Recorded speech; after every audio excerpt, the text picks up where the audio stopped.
Hey, everybody. Welcome to the Jim Masters Show, live entertainment, lifestyle, variety talk show series. Hope you guys are doing well today. So nice to have you here from wherever you're watching all across the globe, the United States, Canada, Europe, Asia, Africa.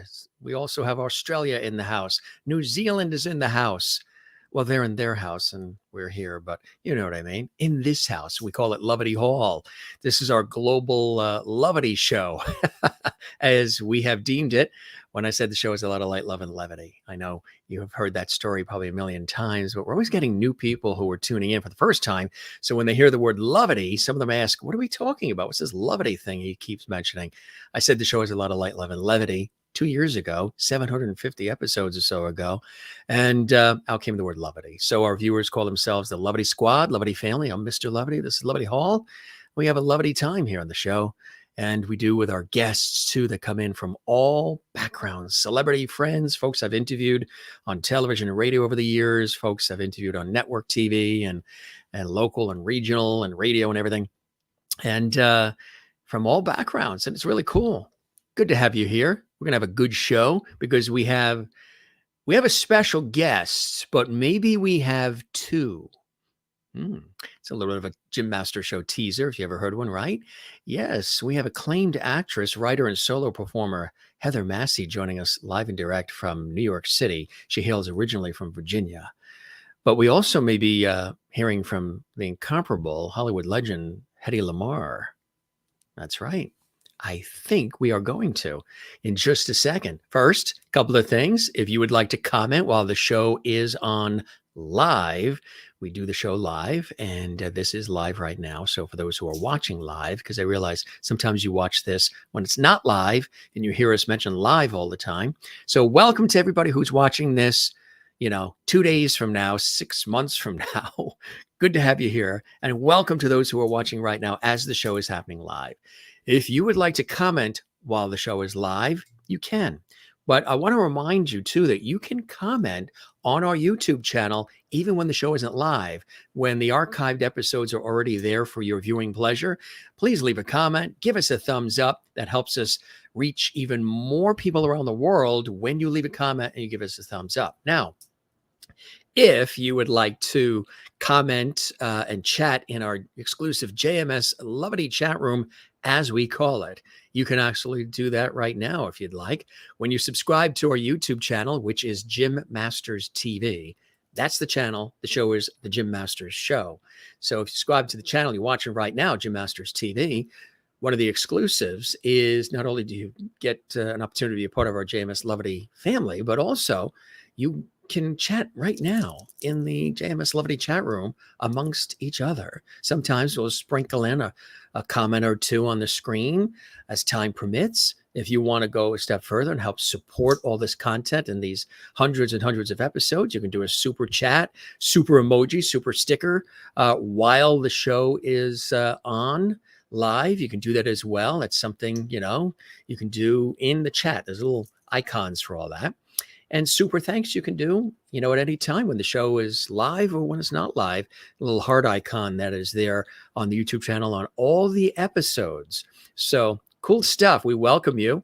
And I see a lot of comments piled in here in our JMS Levity chat room. Everybody's squeezing into the Levity chat room and saying hello and all the other good stuff. So good to see you guys.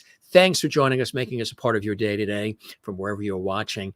And you see on the screen there, we've got a very special guest who is coming in again by way of the Big Apple, New York City, all set up, all ready to go. We're very excited.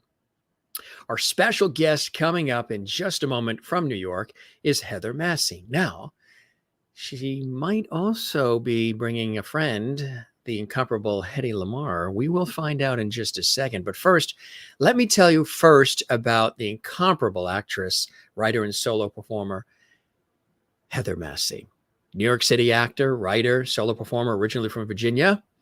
She has been fascinated by the sciences, especially astronomy. Now, you're probably surprised I'm saying that, right? Because I'm talking about acting and writing and Hedy LaMarr. You're like, astronomy, where's this coming in? Oh, there's a whole thing to it. She studied astrophysics at the University of Virginia and theater arts at the Virginia Tech School. That's right. That's the Tech School of the Arts. She graduated summa cum laude as well. She's performed extensively regionally and nationally with the Mill Mountain Theater, Allenberry Playhouse, Flat Rock Playhouse, Phoenix Theater, Arizona Jewish Theater Company, Nearly Naked Theater, Oklahoma Shakespearean Festival, Southwest Shakespeare, Southwestern Appalachian. My mouth is getting dry from a lot of talking today. Southern Appalachian Repertory Theatre, and Harrisburg Shakespeare Festival. And in New York City, she has performed at Signature Theater and readings of the plays Legends and Apples and Oranges. And also she's a member of Workshop Theater, Manhattan Theater Works, Nylon Fusion Theater, Firebone Theater, and many, many, many more, including the Negro Ensemble Company. She has performed on Theater Row at La Mama, Metropolitan Playhouse, the Lambs Theater, 45th Street Theater, Manhattan Theater Club, the Dramatists Guild, the Actors Studio, and lots more. She received the Jean Delamarple Award for Best Supporting Actress and also 3 Arizona Award nominations. And she also served as a cultural envoy to Zimbabwe for the 2008 Intwaso Awards Festival. And she's also worked in Ecuador and St. Petersburg, Russia, and she collaborated for many years with the late Tony-nominated playwright, Mr. Leslie Lee, another scientist turned artist. You know what's really incredible? She's a Fulbright specialist as well. Now, she pays heed and celebrates the life of the incredible Hedy LaMarr in this incredible one-woman show. In an effort to join her love of science with her passion for theater, she wrote and performs her solo show, Hedy, The Life and Inventions of Hedy LaMarr. She's, again, awarded all kinds of incredible accolades with this role. Hedy LaMarr, of course, glamorous siren of the silver screen. She was more than just the most beautiful woman in the world, even though people, consistently say that is the case. And of course, glamour, absolutely, really, really, really an incredible person. But, she was involved in so much more. She was more than just the most beautiful woman in the world. She invented, listen to this, frequency hopping spread spectrum technology that makes the world of wireless communications tick. From Austria to Hollywood, World War II, torpedoes, ecstasy, and intrigue, to the very cell phone in your pocket, Hedy LaMarr was there. Heather Massie enchants the audience as Hedy LaMarr. And let me tell you, if you have not yet had a chance to see her as Hedy LaMarr, she literally transforms into Hedy in every which way possible you could possibly think. It's an extraordinary transformation. You would think you're really, witnessing Hedy before your eyes. It's really extraordinary. She enchants the audience as Hedy LaMarr, along with Jimmy Stewart, Betty Davis, Louis B. Mayer, that is, and more. A 36-character solo play where the audience summons Hedy to unearth the truth behind a glamorous Hollywood film star. And, of course, how she could create an invention which launched today's wireless technology revolution. The mission, Heather says, is to inspire audiences to find ways each day to make the world a better place, to encourage young women in endeavors of science and technology, and to establish Hedy LaMarr as a role model for intelligence, ingenuity, and so much more. Yeah, invention. It's incredible, really is. And I know you guys are all excited. Just look at her on the screen there, huh? I mean, she really transforms. That. Here is Hedy, as we showed earlier. Is another great shot of the incredible legend. I want to show you as well that this show that she does, Heather, has garnered incredible reviews. So when it comes to your town, make sure you get tickets and you go, because it's one of those incredible performances that's going to take you back in time. We got a lot of great photos we're going to show you and a lot of cool things. You're going to, again, step back in time with Heather Massie and Jim Masters. And, a visit from Hedy. There it is. There is the full screen image of some of the promotional material. There is what Heather looks like in the daytime. And then in the evening, look what happens. My pleasure to welcome her live and direct from New York City. Again, she drove like a day ago all the way up from Virginia, got settled. She is back in action, and she's here with us on the Jim Masters Show. Let's welcome, is it Heather or is it Hedy? We will find out in just a second. Welcome to the show. Hello, Heather, Hedy, whatever. I'm known by all of them. You are known by all of them, right? Of course. It's funny, whenever you're playing a role, the very first role I played, her name was Mary. I was called Mary all the time. Now I play Hedy. I'm called Hedy.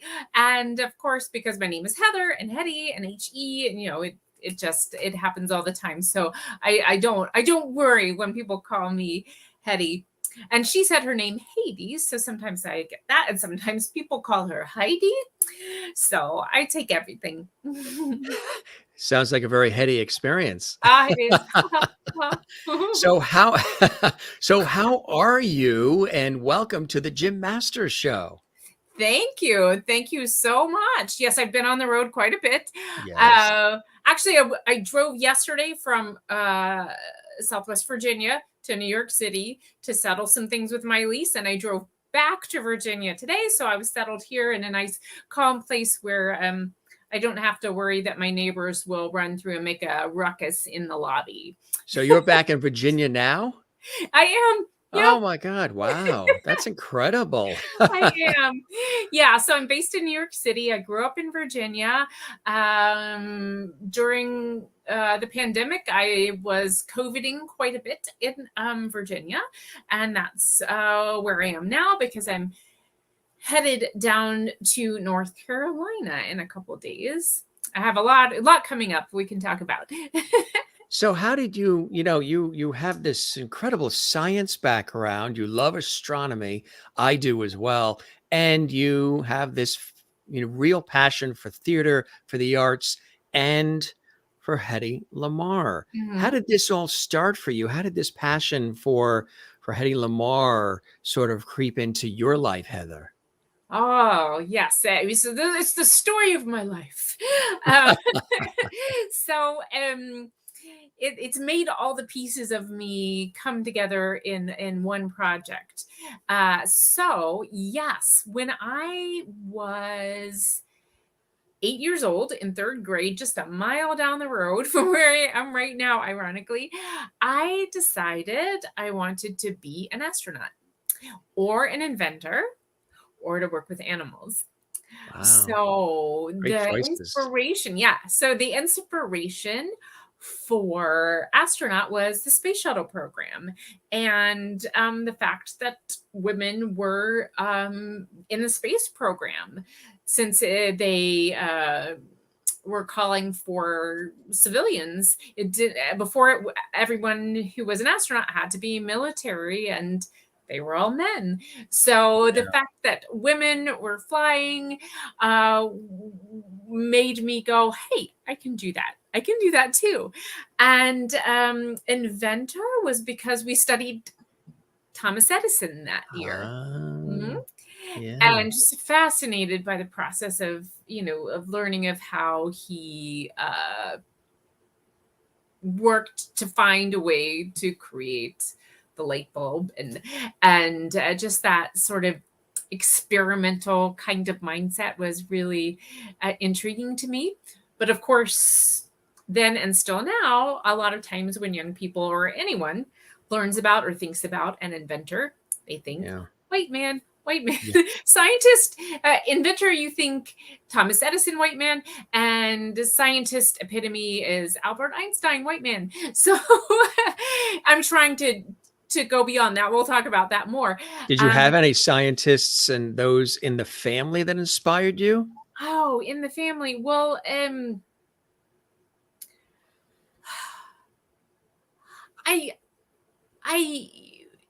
that's No, I don't think so. Am I missing people? So Anybody, my relatives or? mother, I will say, she at the time she became pregnant with me, she was an RN, registered nurse. So she was in the sciences there, and she worked to found the nursing program at Radford University, Oh, wow, that's which is incredible. Yeah, yeah, so I was born at the hospital in Radford. So some of her colleagues were there when she gave birth to me. So that's amazing. yeah. So really my childhood years, my parents were really freelance artists. They were Mm, freelance photographers. yeah, Um, yeah. So I learned that art is important.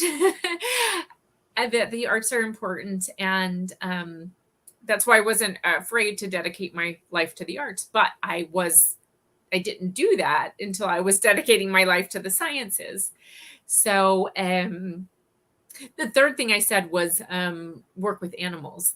I would yes. love to have been a veterinarian, but I knew I couldn't. I would take all the animals home. I couldn't just put an animal to sleep because somebody was like, "Oh, it pees on the carpet too much," you know. I know. We've So had that trouble when we go to the shelter to adopt, yeah, and maybe one of like the cat or the dog has a sister or a brother, and we can't necessarily take the other one. It's really difficult not wanting to take them all home, right? yeah. But a lot of times when I've done rescue, though, when I have kittens, you try to adopt them out in pairs, or at least to a home that already has another companion animal. So It's a good idea. yeah, so mostly I don't have any cats right now, but a lot of times when I've rescued, I've kept two from the same litter so that they have that companionship. But yeah, my parents have been great inspiration. Both of them have done a lot of different things. My mom's still around and creating new ideas, and my father passed away the end of 2019, so right Mm, before the pandemic. right before. Sorry to hear that. Mm. Yeah. What was he like? Well, he started at university in aerospace engineering, and was a private pilot. He So loved you do flying. have the science around you with both parents. Yes. Yeah. Well, he ended up, partly because of Vietnam, he ended up earning a business degree. But then in Vietnam, he was a draftsman. So he was doing that kind of work. Oh, And he yeah. decided when he got back that he wanted to study art. So he went to Radford University, got a master's in art, and then started teaching photography there. And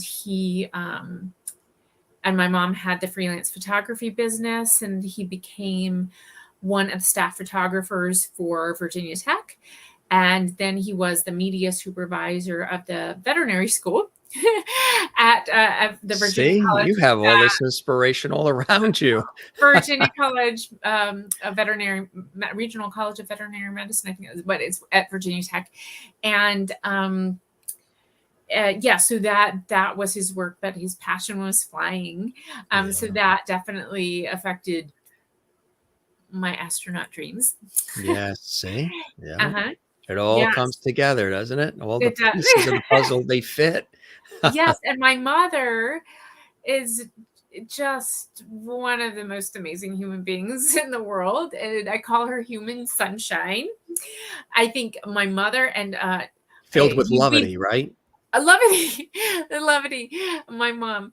And we both have had the pleasure. We had the pleasure of separately meeting Desmond Tutu, and I think Wow. he's human sunshine. He was human sunshine as well. So I think of my mom that way. And she has done so many things. She studied nursing at University of Virginia, and she practiced as an RN and was key in fantastic. founding like I said, the nursing program at Radford University. She was working with a bereavement group, Make Today Count, with the philosophies of Elizabeth Kubler-Ross, I believe, is the correct name. And then she founded a not-for-profit hospice. That's what she was doing for 14 years of my childhood. So in the nonprofit world and art world, I know how to live in those. And in order to do the job she'd been doing for so many years, she needed to get a degree to qualify for what she was already doing. And she ended up getting a doctorate in public administration and policy, focusing in long-term care. And she worked for the Commissioner on Aging in New York City for a time. She worked in Washington, D.C., writing policy for long-term care. She even in New York did research on long-term care in prisons. And my lovely, sweet mom was going to Rikers Island to do research with the prisoners. And then she taught at Penn State Harrisburg in public administration in long-term care. Wow, that's fantastic. Great. And she's an background there. interfaith minister. And an interfaith minister. That's Yes, amazing. See, you were surrounded with inspiration, art, and science all around. And relevant to yourself, they were both television news reporters when I was Were they young. really? Mm-hmm. What areas? What you remember the stations? Was it in Southwest Virginia? Virginia. It was out of Roanoke, Virginia, but Roanoke. they were the affiliates here in Southwest Virginia. So I think it was WSLS Channel 10. Channel 10. That's incredible. Yeah, she was. What are their names? What are their names? Cindy Massie and Cindy Don Massie. Don. My mother is now Cynthia Mara. Cynthia Mara. But Don Massie and Cindy Massie, they sound like television names, don't they? It sounds like television names. Yeah. Yes, very much. I can't tell you how many times people ask me if that name is real, Jim Masters. They're like, come on, you work on television, you work on radio, you work, on the air. You pick that name out of the hat because it sounds smooth. It rolls over your tongue. I'm like, no, I'm the fifth James. That's the real deal. Why would I change it if it's Jim Masters? What do I want to change it to? Lupowitz or something? I mean, Jim Masters, it works. That would be better. Yeah. You said something earlier that triggered a funny memory. You mentioned Bishop Tutu, and at the funeral of President Ronald Reagan. As a matter of fact, we had his daughter, Patty Davis, on as a special guest, and she talked about, the dementia and Alzheimer's, and she wrote a fabulous book about that and the caring of her father and with her mother, Nancy. But George Bush Sr. said a funny line that Ronald Reagan had said when he was president, and I guess he'd gone overseas to spend time and visit with Bishop Tutu. So Bush had asked Reagan, how did your visit go with Bishop Tutu? And Ronald Reagan said, so-so. Get it? Tutu, so-so. Yeah, it went so-so. Not perfect, not great. Tutu went so-so. And do you know, because my mother has a love of both Desmond Tutu and the Dalai Lama, that they were the best of friends. And when they would be together, they were like schoolboys teasing each other. It was the sweetest thing. There's a documentary on their friendship. It's just beautiful. Merlin in Canada loves your old phone. See, they look around behind the person. They look at you, but they're also looking at your house and your walls. And if your cat jumps on your lap, they'll look at that. They look at all of that. But the lamp went on full screen. That was from my grandparents. Well, you can't really see it. So it's cut glass. They collected that. So I was lucky to be able to get this piece when they moved out of their home. there was another really beautiful red oil lamp that sat in the entryway, and that was sort of the symbol of the family. So I was really pleased that I was able to get this one because it reminds me of that. And not only the red lamp, but the cut glass. That's so that was cool. always there. That's wonderful. So that's we put it on full screen and we showed it, and when you turn it on, it's full bright. Yeah, it's weird. You don't see when it's on. You don't see the pattern of the that you would see it. glass. So you see that. So I don't know which way it looks better. It looks good on because it's sort of show busy. Yeah, it pops. Yeah, that's like nice. Hedy adjusting there in the documentaries on her. There's one where she's adjusting her flowers. So every time I adjust my flowers, I feel like Hedy. Yes. So let's talk about this whole incredible show that you've written and produced and you perform in, The Life and Inventions of Hedy LaMarr. Yes. Tell us again about the affinity that you have for Hedy and when you first came up with, and that for everybody watching, that is Heather on the screen. You're probably saying, is that Hedy actually? No, that's Heather as Hedy. And when the transformation, as I mentioned, is extraordinary. And the blue in the background there is her patent that we'll be talking about. Oh, that's you can cool. see That's in the right. lower, So you use that. Yeah. In the lower right-hand corner, you can see it says Hedy Markey. So Kiesler was her maiden name and Markey was her married name at the time. So for you, the fascination is this combo of science and the arts with Hedy, huh? Exactly. Well, So, I was actually looking for a woman in science. yeah. And actually, in the end, with Hedy, there are just so many common interests between us. So I had gone, like you said, I had started university in astrophysics. That's because what I really latched onto are the three things I talked to you about was astronomy and wanting to be an astronaut. So you're supposed to go into whatever branch of science you're most interested in terms of being competitive for the astronaut program. And however, my life took a bit of a curve and I ended up with a theater arts degree. And then living in the world of the arts for a long time, I really just hoped that at some point I would be involved in a project that involved science, and I also wanted to do international tours, and those things weren't happening. So eventually I decided I had to make it happen on my own. So the most portable kind of show is a solo show. And I wanted to feature a woman in science. And once Hedy LaMarr was suggested to me by someone who saw a picture of me as the painter poet Mina Loy. Not Myrna. Myrna took Loy to emulate Mina. But yeah, Mina Loy. It was a play that my friend Leslie Lee wrote for me, and we did at La Mama with an incredible cast of 11. And so this friend saw a picture of me as Mina and said, "Hey, what about Hedy?" When we were brainstorming women in science. And it was Hedy from then on. That's incredible. That because really I was is.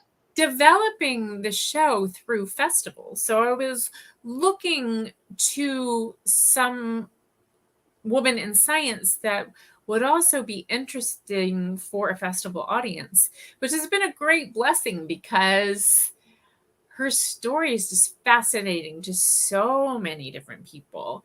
There's so many different ages and interest groups that will come to the show. And so it speaks to a lot of people, especially it speaks to everybody who uses wireless technology, of course, and everybody who loves a good story, but anyone interested in not only Hollywood and cinema, but history, World War II history, European history, um, and invention and technology and munitions and Yeah.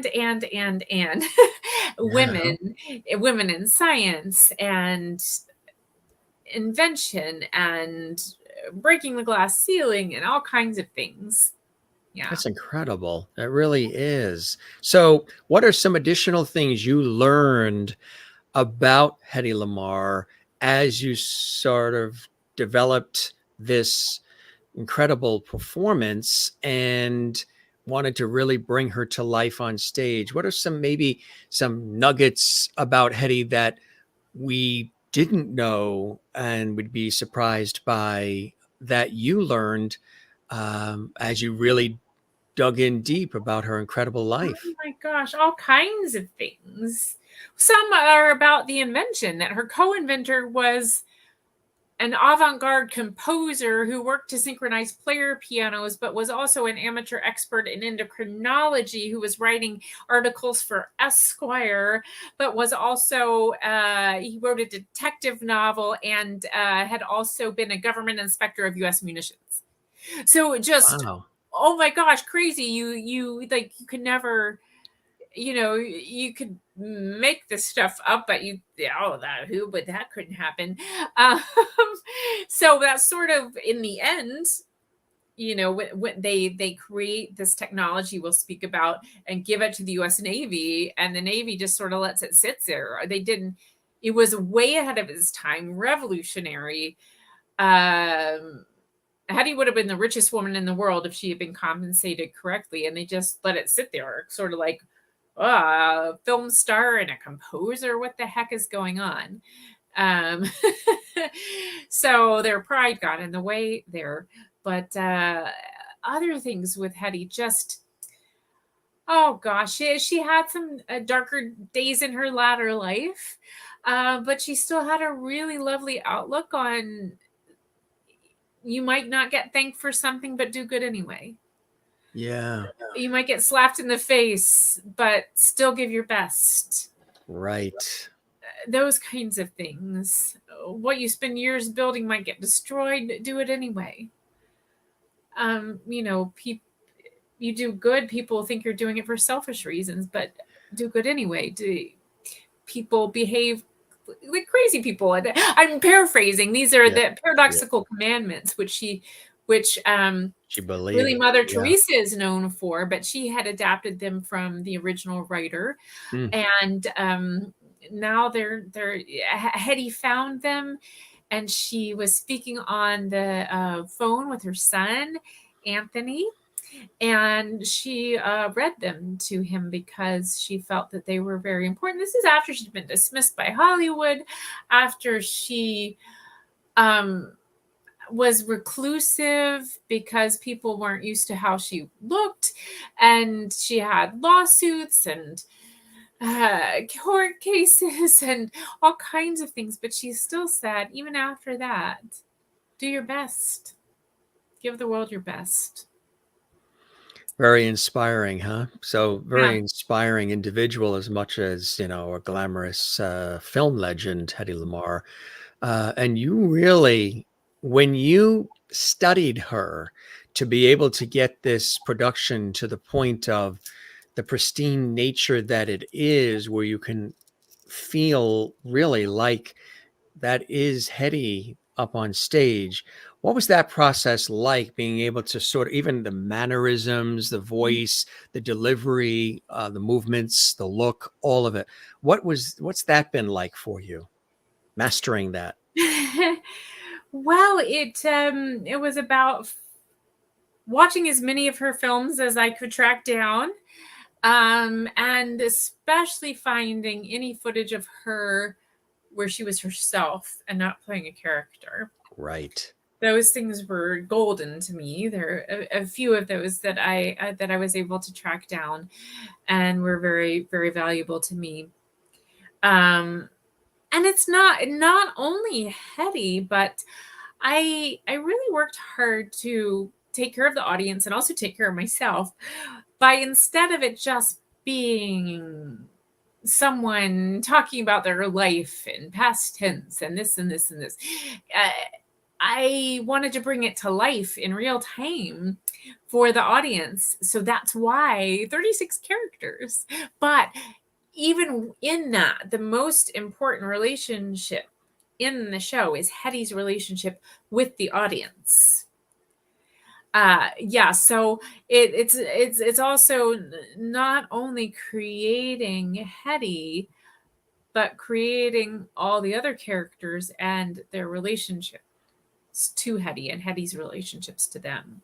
So when people come to see the show, Mhm. Hedy, but other characters involved as well, huh? Oh yeah. Isn't that incredible? Yeah. Louis B. Mayer of Metro Goldwyn Mayer, her father, her mother, film directors, stage director, like Max Reinhardt, she worked with in Germany and in Austria. And goodness, three of her 6 husbands show up. Some of her co-stars, George Sanders, Jimmy Stewart, a tiny bit of Clark Gable, some Betty Davis. Betty Davis was her daughter Denise's godmother. That's right. Yes. That's incredible, huh? Yeah. So there's a lot of wonderful stuff. Like that's a nugget people wouldn't necessarily know about. Got a clip here too of you doing your thing. It's Sure. a promo video here that we would like to Okay. give people an idea. And you have some things you're actually going to do for us live during the show too, right? Sure. Mm-hmm. Yeah, so stay with us, gang. She's going to perform for us here live, but we do have this fantastic promotional video here just to give you some snippets of some of the show as well, and a little bit of the promotional. Also, in addition to the actual show, gang, celebrating Hedy, the life and inventions of Hedy LaMarr, she's been really involved, Heather has, in extraordinary community outreach and all kinds of charitable programs and outreach around the world. She travels with this show and with what she does around the globe. Yep. Not just coast to coast in the United States. We're going to talk about that and show you some of that incredible stuff as well. First, here's a little bit of a clip here from a promotional piece of her on stage with Hedy, the life and inventions of Hedy LaMarr. Take a look, folks, and enjoy. There might be a few things about women you've overlooked. And on movies, a great deal of me is immortalized on the silver screen. But there is no secret to glamour now. Any girl can be glamorous. All you have to do is to stand still and look stupid. It's quite right. You should try it sometime. I understand. It is you who have summoned me. And judging by the moments that you chose, you want to know how a girl like me could create an invention like the secret communication system? Yes, and we can create a system like this with a mechanism like the punch holes and put matching ones in both the sending and the receiving devices. We do just this. Using 88 frequencies in honor of the number of keys on the keyboard, we draft the secret communication system.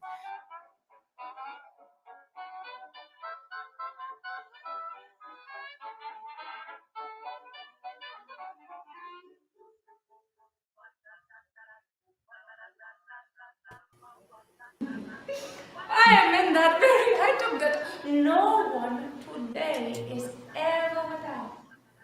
Your trusted cellular phone. Now, I'm also in your Wi-Fi, your GPS, and many other things. Can only meet your fate, dear. Would be the great event of 1928, dear.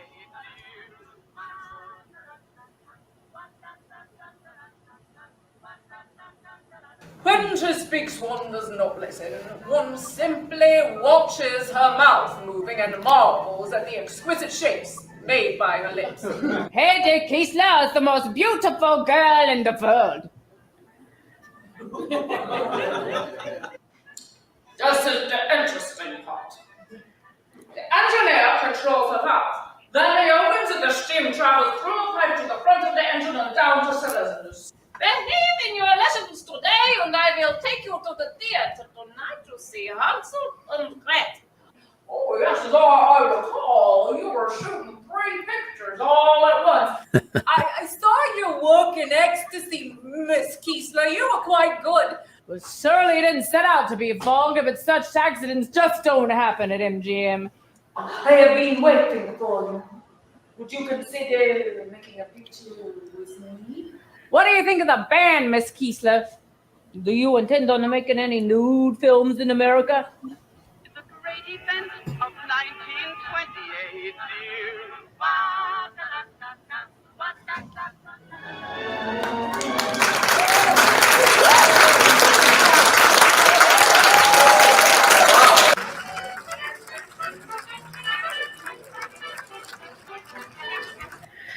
That is so cool. That is so amazing, huh? Wow. And it's, again, I'm just bowled over by the 35 characters that you're able to morph into. Yeah. I mean, that, with Hedy, yeah. yeah, exactly. Just Hedy alone would be quite a undertaking, but to bring in all these other characters, that is absolutely extraordinary, huh? Thank you. Getting lots of bravos from our our lovely viewers watching around the world. Thanks, gang, from everybody, and coming in from all across the country. And so, how long did it take to actually put this show together to the point where it is now, Heather? I mean, this is something else. All these awards you've won and continue to win, and yeah, I need to update that video. I'm now at 24, not 17. 24 awards. Yeah. Wow! Congratulations. Thanks. Boom, Thanks. huh? Yeah, the last 2 weren't announced by the festival, but I put them on eventually. There, yeah. So the last 2 were from Portland, Maine. They're near the bottom there. The Oscar Award and the Magna Cum Laude Award. So, you're gonna need a bigger wall. yeah. Well, that is a problem. It's really a testament to the strength of Hedy's story. Yes. That's what that is. The awards are a testament to the strength of her story. So that just means that I'm accomplishing the mission I'm setting out to set, which is to inspire audiences, to inspire people to make the world a better place, especially to encourage young women in science and technology, and establish Hedy LaMarr as a role model for intelligence, ingenuity, and invention, so that kids can learn that inventors don't have to look the way we've learned they look. They can learn. They can look different. They can look like whatever an individual looks like. Whoever comes up with the idea. Yeah, whoever in the world thinks of it. And what is art is invention. Playwriting is invention. Acting is invention. That's right. You draw a picture, visual art. That's invention. Yes, it is. So, so it's not just mechanical things, but I definitely want to inspire young people that they can do these things. So one thing that I do through the Fulbright program, so I've served in South Africa as a Fulbright specialist, but they started a program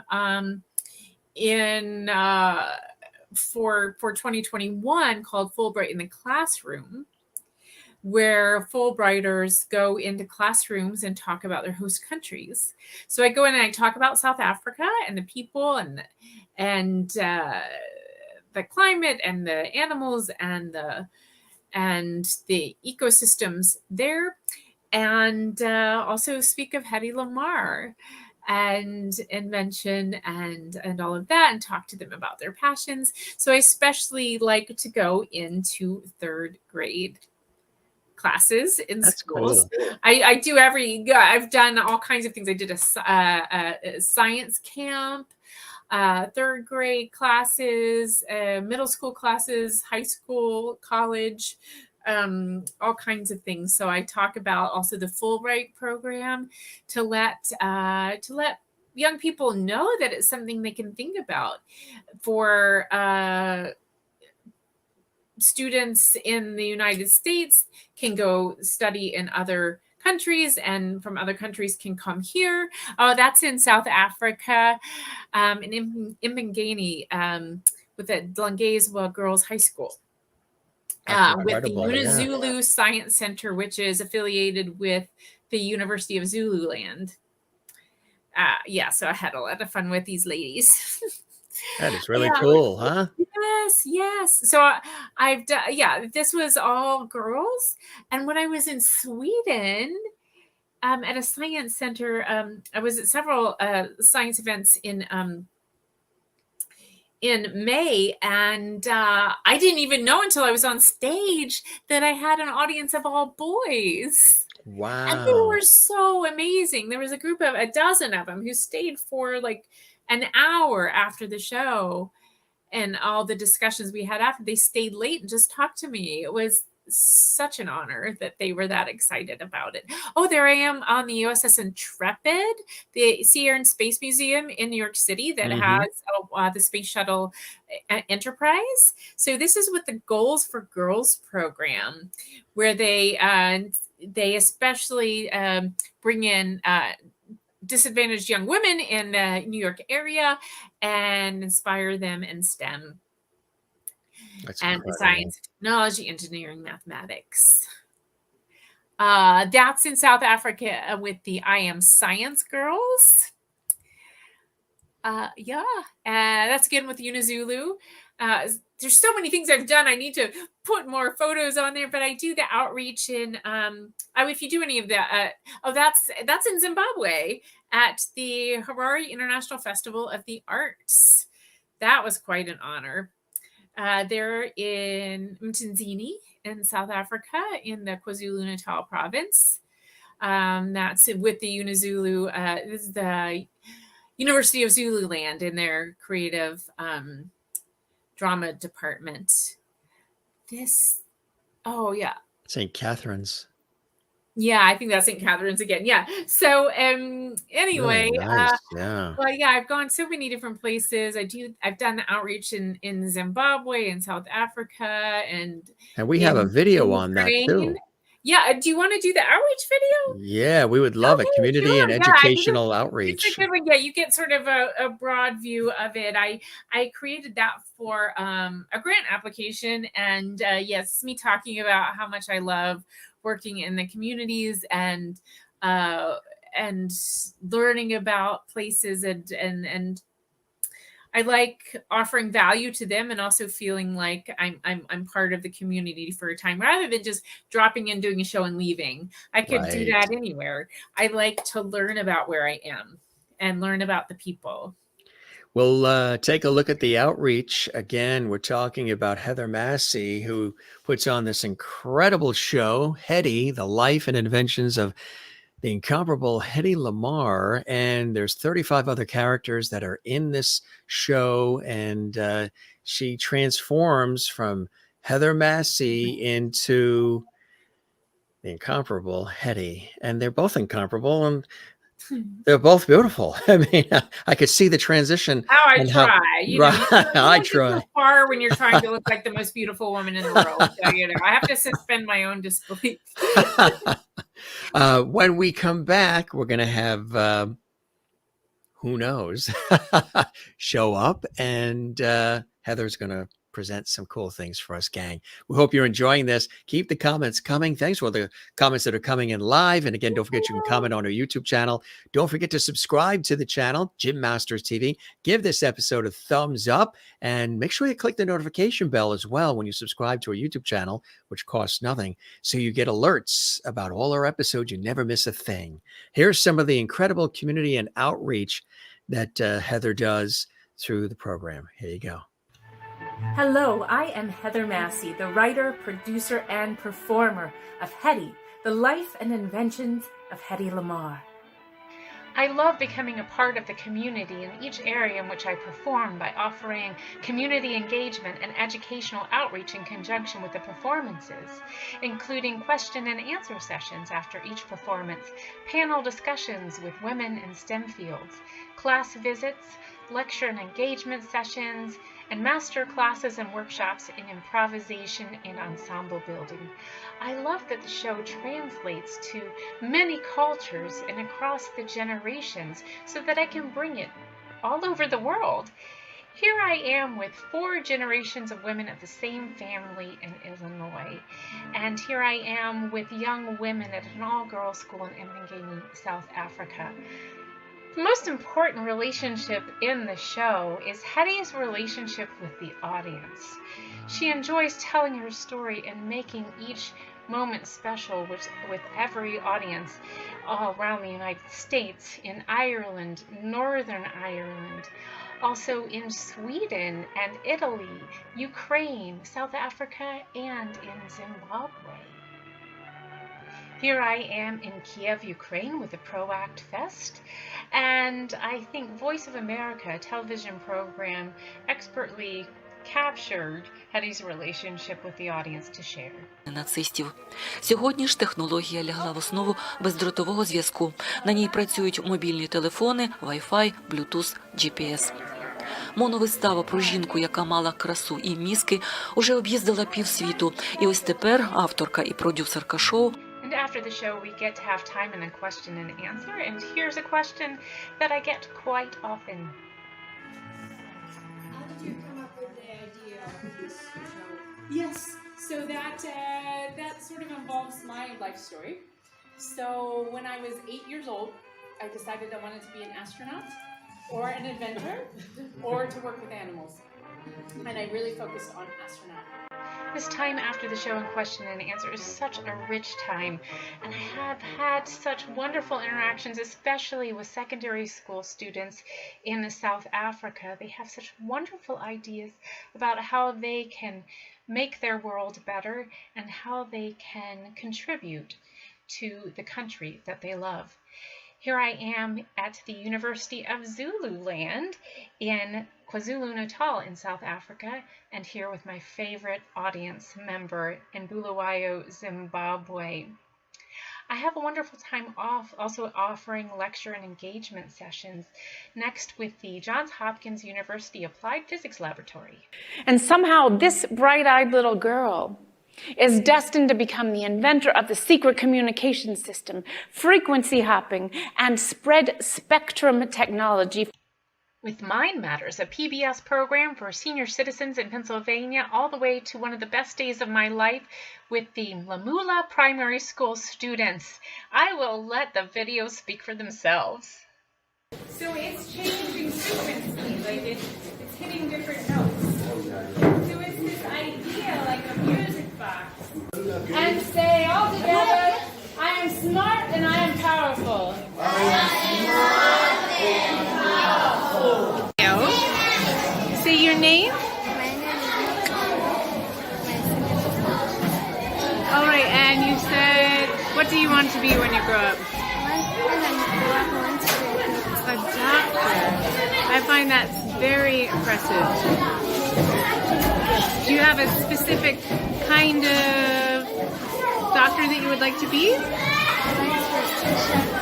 Special doctor. I think that's very something you should be very proud of, and you work very hard, and you find a way to make your dreams come true. Yes, you might need some help, so you're going to have to ask people for help. That's okay, right? Okay. Thank you. Yeah. It's been an honor to be here with you today. Hey, you were very pleased. You were very pleased. Hey.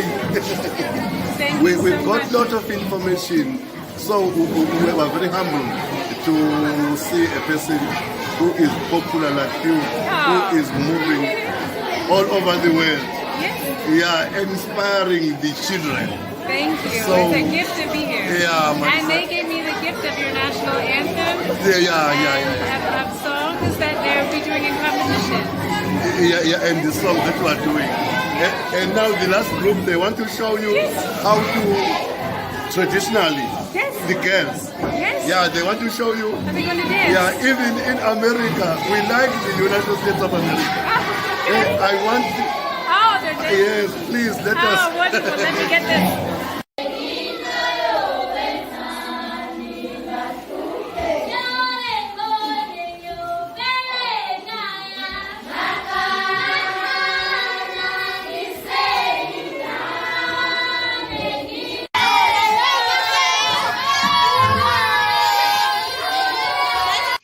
Absolutely fell in love with these children, and it was such an honor to be there through the Fulbright Specialist Program, visiting them and many other schools.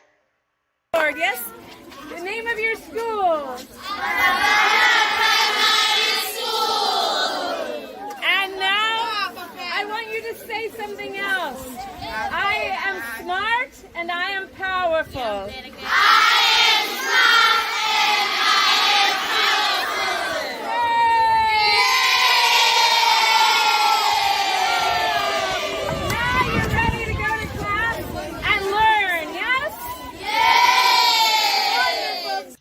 In university settings, I enjoy offering educational outreach. Here I am with a bioscience class at the Eastern Illinois University in conjunction with my performances at the Doudna Fine Arts Center. I met with the arts journalism class to discuss their future in their field and to bring them backstage before seeing a performance of the show. And met with 2 history reenactors, young women who portray women in history when they go into area schools. I had the honor of going into one of the area schools, Marshall High School, and I presented Hedy's story to students in forensics, drama, science, welding, and CAT classes. And when leaving, one of the young gentlemen in the welding class turned to the presenter and said, "That was awesome. I don't think I can get a much higher approval rating than that." Also held on the university's grounds was the Academic Science Challenge competition for area high school students. I also had the honor of bestowing the awards for that ceremony to the winners of the Science Challenge competition. I also enjoy offering master classes and workshops in performance, improvisation, and ensemble building. Here I am in Kiev, Ukraine, with the artists there, and had the honor also of offering another master class in improvisation. Now we all have a pace established, and you're all working together to maintain that. So now, very slowly, I want you to increase the tempo. Increase the speed slowly together. I found the performers in Kiev to be very talented and very generous. We had a wonderful time working in these master classes and workshops. I also often offer scene work in these classes. I've done that in Zimbabwe and in South Africa. Coming up, I was working with the artists in Khayelitsha, which is a shack town outside of Cape Town, reading scenes from the Tony-nominated African-American playwright Mr. Leslie Lee, who is my dearest friend in life. Here I am with the students and learners at Career Day at the Inklebeku Science Center in George, South Africa. I then went on to present Hedy's story also for National Science Week with the ESCOM Expo students who were competing in their science fair there in George, South Africa. I have such a wonderful time doing all of these activities, becoming a member of these communities, and falling in love with these beautiful faces. I'm glad I got to share a bit of the community outreach I do with Hedy, the life and inventions of Hedy LaMarr, and I will leave you with these beauties in Ensalani.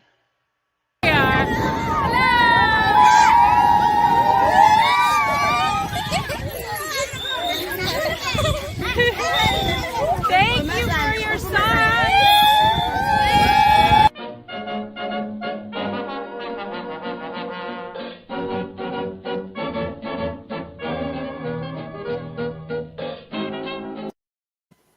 That is so special and so cool. Wow, huh? Thanks. Inspiring young minds in such a beautiful way with that community outreach and taking Hedy on location. They must be, when they see you as Hedy, they must be blown away by it, huh? And very intrigued, curious. Oh yeah, I hope so. That they're intrigued by her story. I definitely have a good time working with them. Actually, during my Fulbright Specialist program, I broke my foot in the first week of 6 weeks. Oh, And wow. so, I mean, but the thing was that usually I go and I do the show, usually for secondary schools, because English is a second or third language usually. A tribal language would be first, or if you're or Afrikaans would be first, and then English second or third. So so the opportunity that altering some of the activities was going into some of the schools with the younger students, because when I speak as myself and do some scenes from the show, it's easier for them. And that lovely, like I said, the best day of my life, with the lovely principal there, he was actually translating some of my performance as Hedy into Zulu. Wow. So like I'm thinking, this is the first time in history Hedy LaMarr has been translated into Zulu. Zulu, It was huh? really lovely. That's so Yeah. cool. Yeah, Wow. so sometimes it's a show, sometimes it's a presentation with scenes and discussion, but always discussion. Always discussion. Now, did you want to grace us with a little of what you do so well, Heather Massie? Of course. One Tell us what we're moment. going to see. Oh, so you'll be seeing Miss Hedy LaMarr, yes? Our very special guest, Hedy LaMarr, on the Jim Masters Show Live. I didn't see you there. How are all of you here? Well, I suppose I should ask how it is that I am here. Oh dear. Oh, I am young. Oh, this is how I've always remembered myself. I have been told that when you return, it is in the image of your best moment. I understand. It is you who have summoned me. And judging by the moment that you chose, you want to know how a girl like me could create an invention like the secret communication system? Oh, I am so glad that this is what you want to know. Oh, I must confess, the worst questions that I get are how many men have loved you, Miss LaMarr? What man was the greatest lover? That kind of thing. I have never engaged in this kind of smut-seeking curiosity, but I shall not do so now. But as to your question, oh, I shall not disappoint. I am a simple Austrian girl, but the answer to who I am, it lies right there in Vienna.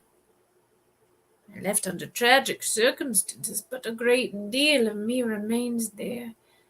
And the Vienna woods, the gardens, the people. So Sag mir, wie viel Sternlein stehen auf dem großen Himmelzelt. Oh, the songs of Austria, they have remained with me always. And then there are my movies. A great deal of me is immortalized on the silver screen. All of me, in fact. I've been called glamorous, the most beautiful woman in the world. But there is no secret to glamour now. Any girl can be glamorous. All that you must do is to stand still and look stupid. And no secret at all. Due to the expectation that a beautiful woman must be stupid, it was never understood that I have the ability to think. For you to have a full appreciation for my predicament, I find I must call on some of my compatriots. Something that actor George Sanders said seems very appropriate here. George was my co-star in a film that I produced called The Strange Woman. Oh, now let's see. How does this work? I summon George Sanders to this gathering. George. Oh, how lovely of you to assist. It's always been my pleasure to accept any role you have to offer, Hedy. Oh, would you please explain to us what it was that you wrote about me in your memoirs of a professional cad? Oh, yes. She is so beautiful that everybody stops talking when she walks into a room. I don't think anyone concerns himself very much about whether or not there's anything behind her beauty. When she speaks, one does not listen. One simply watches her mouth moving and marvels at the exquisite shapes made by her lips. It seems you are speaking for everyone, perhaps even for the Navy brass who could not see fit to use my invention of the secret communication system during World War II. She is, in consequence, rather frequently misunderstood. That is an understatement.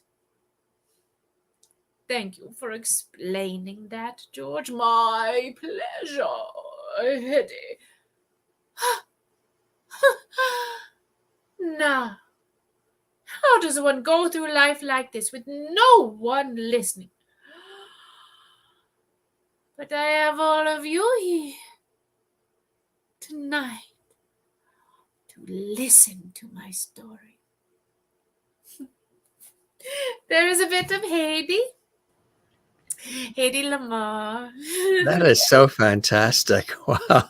I've never done this sitting in a chair, this Yeah, is usually all more around fresh. on stage and Yes. wow. Even the streaming that I did, I usually would, I'd be as Hedy and I'd be moving around and doing all my blocking because I just that I wanted to make it a full experience. So, You but you get to see did. a little bit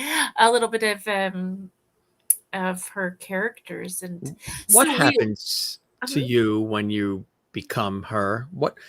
What's happening inside you? Are you Oh, completely transformed and transported to another time and place? What is that experience like for you? Because you really do, and just hearing and watching it visually, Heather backs off and Hedy really comes to the surface. What's happening inside for you? well, I feel like I'm with the show. I feel like I'm telling the story that she never got to tell, that she always wanted to tell, from the perspective of where she is now. And so the joy that she finds in telling the story and finally finding people who appreciate her for who she really is and not for what she represents to them or what they, because in her life, people expected her to be beautiful and to still look this way that she did in her early 20s. And, as a human being, you evolve, and she wasn't allowed the grace to do so, even though she did so gracefully. So I think I get to experience her joy in finally being heard. I've never said it that way, but I get to experience her joy, and that's very special. It's And emotional. It runs deep for you, doesn't it? It's yeah, emotional. It runs deep. I and could see. yeah. So I mean, all of her husbands, I don't think she felt like they married her for who she really was.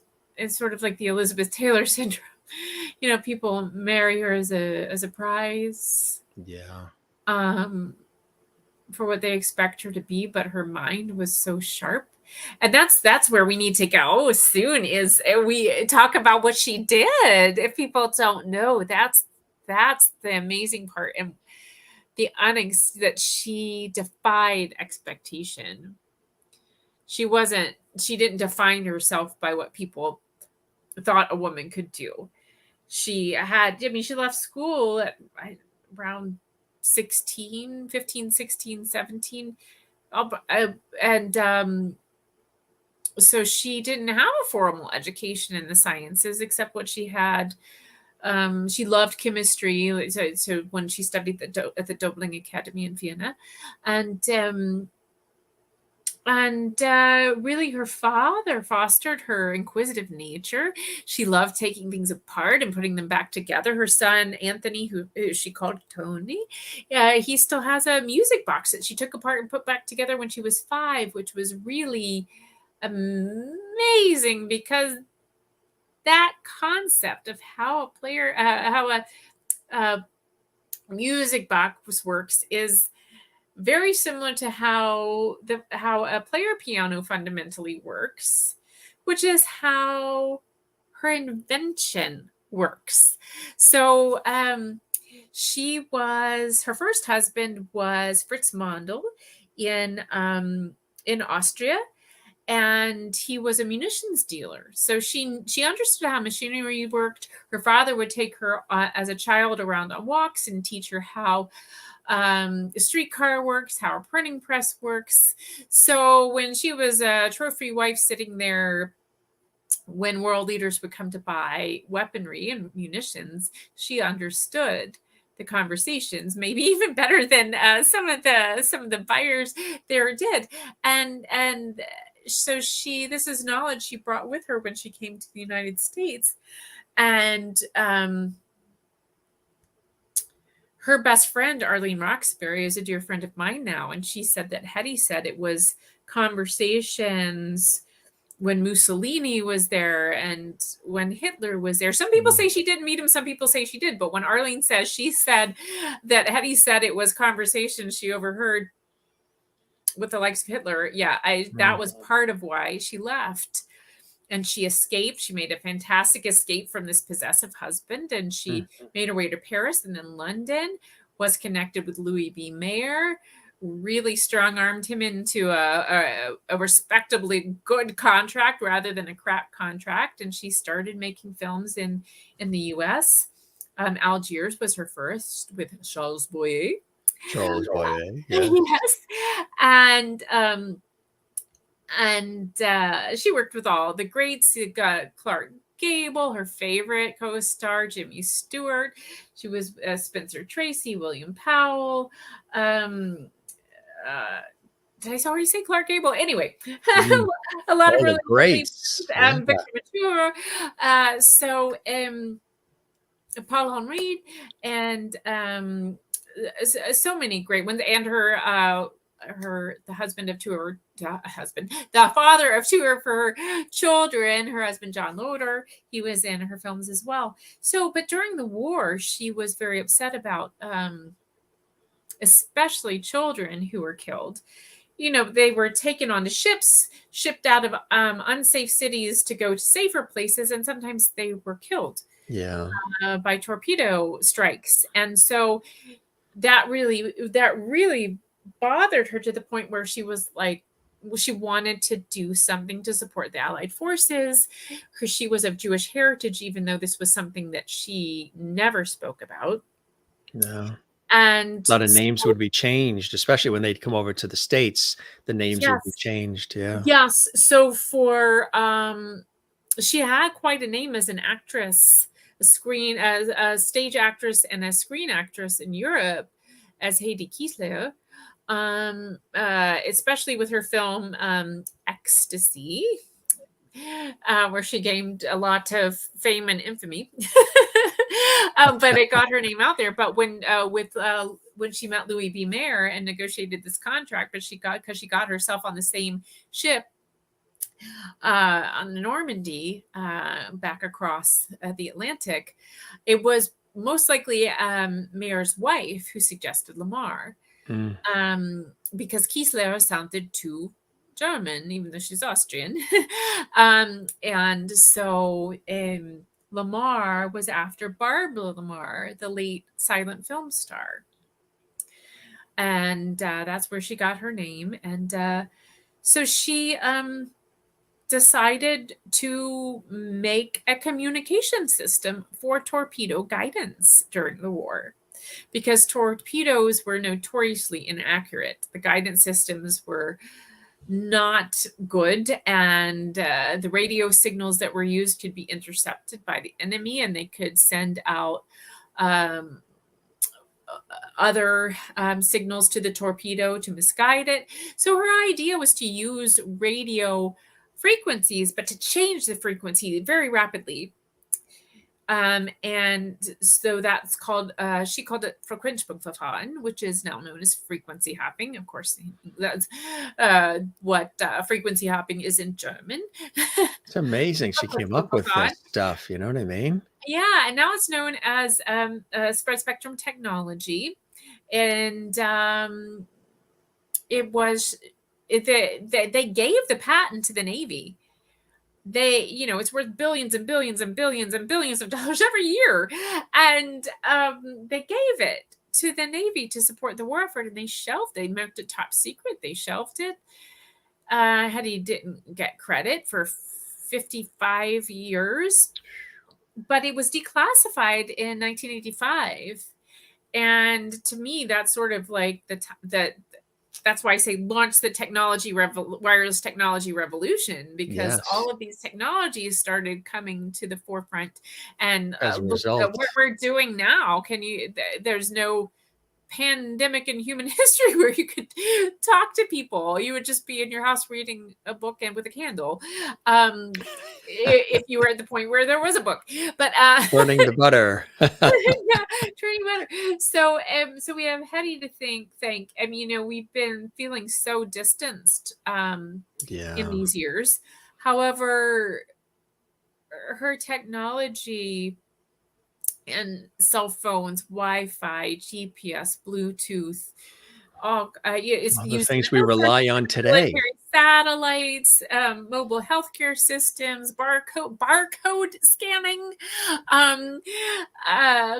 even back to when we just have cordless telephones in our homes. Yeah, did her family, her ancestors benefit from any of this over the years? Nobody did. Not financially. Wow. No, I mean, her children have worked to revive her legacy and have people know about what she did, because people didn't know and they barely knew. And it wasn't until 1997 when she got a first thank you and first award from the Electronic Frontier Foundation, the Pioneer Award. And And yeah, but it was really the concept of a player piano, which is a self-playing piano, which has a paper roll with punched holes in it, that when it Right. goes through the piano, it tells the piano which notes to play. What's So to play, you right? know, it was the first iPod. It was the first time you could have live music without a trained musician. A person doing it, right? Right? And so Wow. it was that hopping of musical notes they used in hopping radio frequencies. Mhm. And so like a miniature like piano roll with radio frequencies, sort of like a matching song that the torpedo would have and the guiding vessel would have, so that it could be streamlined. And they even snuck in secret false messages. So even if pieces were intercepted, that the enemy would be confused by them, because it wouldn't be all the actual guidance. Incredible. So just very ingenious, very much ahead of its time. She said inventions came to her easily.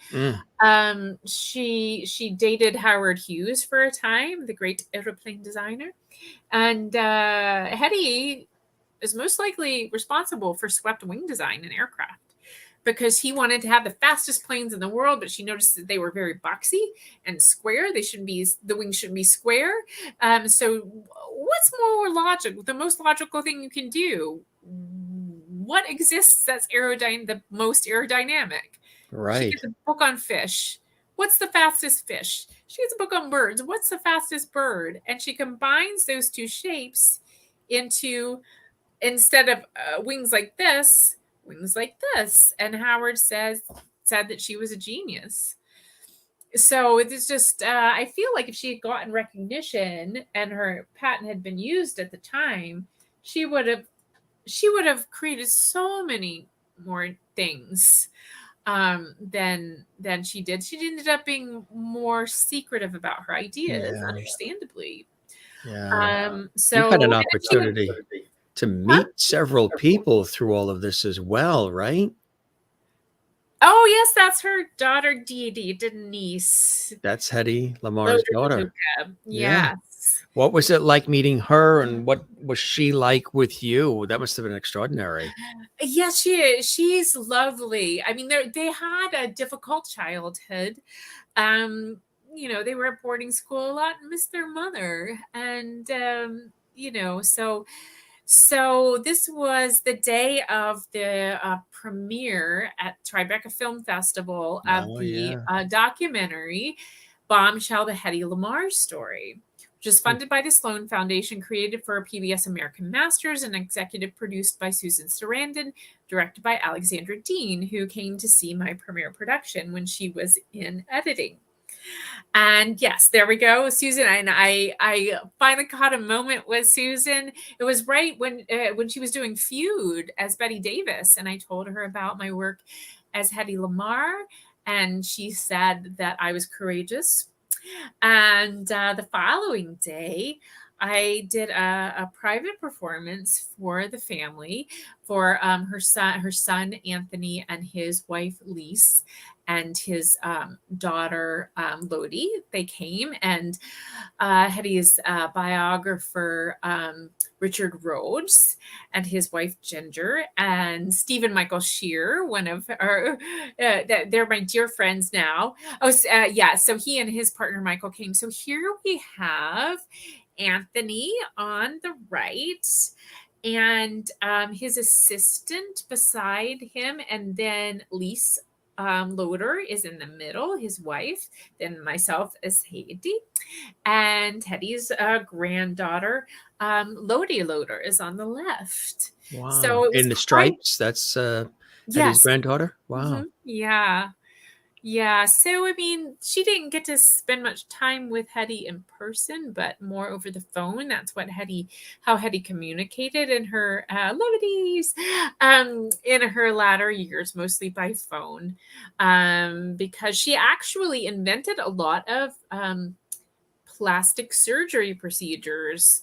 She was at the forefront there, but people weren't used to seeing a face that had now, a woman might have work and you're used to seeing it, but people weren't used to seeing that then. And so she really kept to herself.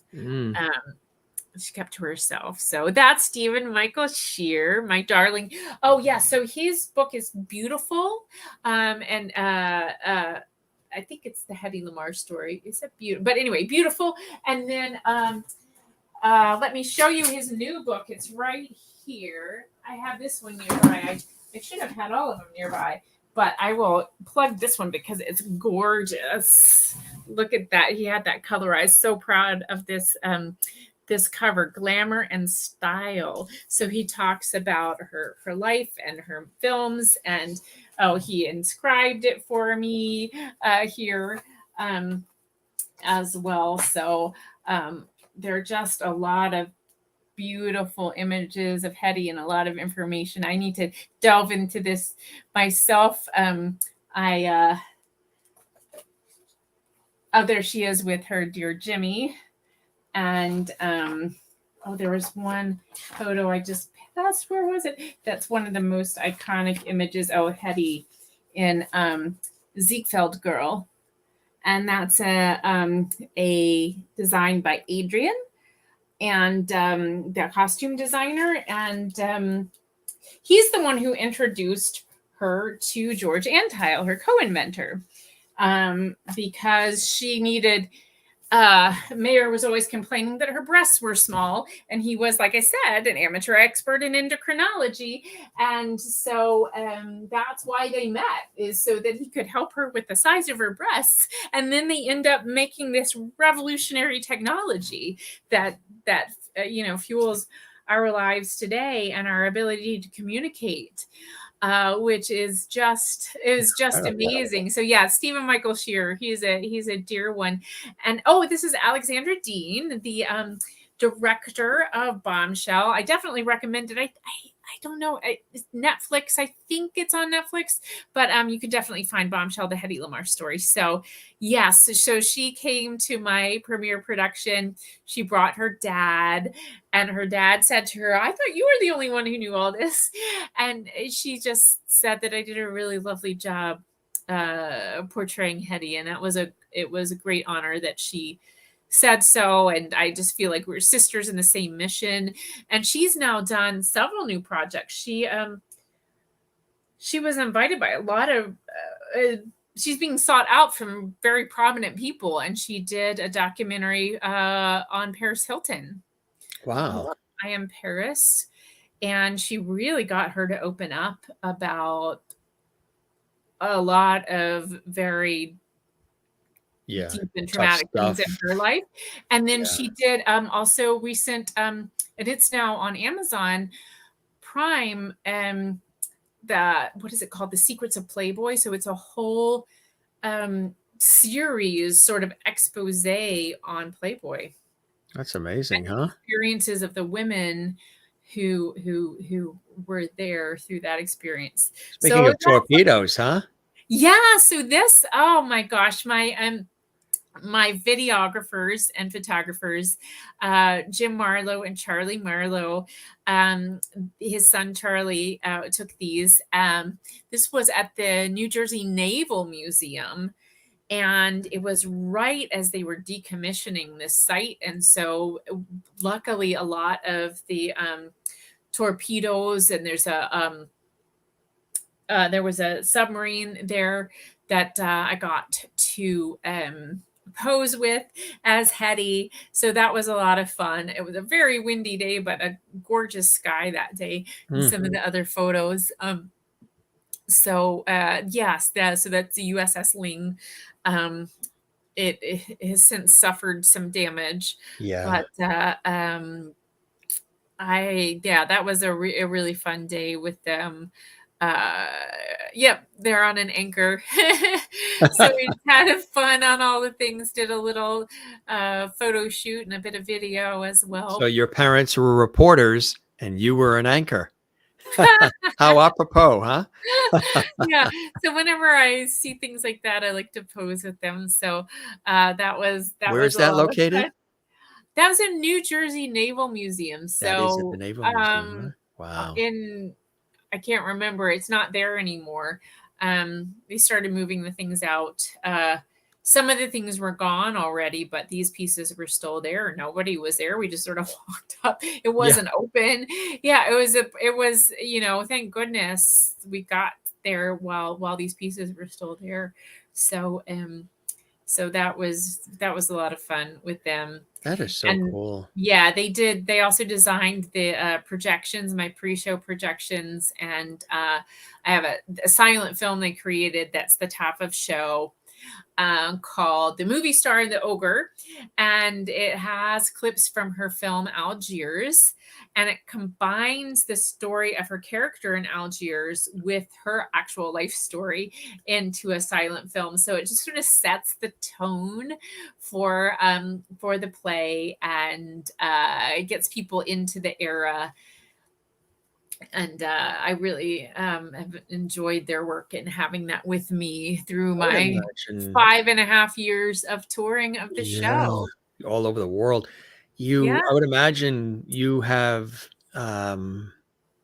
probably a self-created responsibility almost assigned to you, that you've assigned to yourself, to really tell her story and celebrate her and get the story out and get it right. And it's something that is not just the entertainment value, which it has, of course, but you really feel a deep responsibility to keep her memory alive, to tell the story accurately, to celebrate all the things, Hedy, not just the things that we know from the Hollywood glamour and film legend side, but from all aspects of who this iconic person was, huh?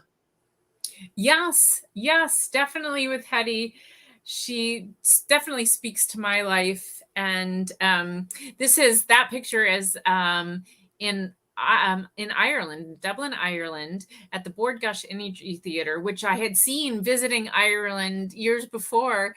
It's the touring house for like Broadway shows. Yeah. It's like 2,100 seats. So I was there for the Inspire Fest Technology Conference. It's now called Future Human, but it's run by Silicon Republic, and an incredible woman, Anne O'D, who is with Silicon Republic, who invited me to do this. I had the most time on the main stage for this conference that anyone ever has, telling Hedy's story. So that was quite an honor. So we want to give credit to Monica Callan for this photo. Yes, Monica as Callan. Well as this one and this one and this one. She did a really good job. We actually had another photo shoot I haven't gotten the photos from, but Monica Callan and her husband Peter, they run the Grange Cultural Center in Waterbury Center, Vermont, and I actually was their first artist in residence, and I wrote this play in their house in Vermont. Yeah.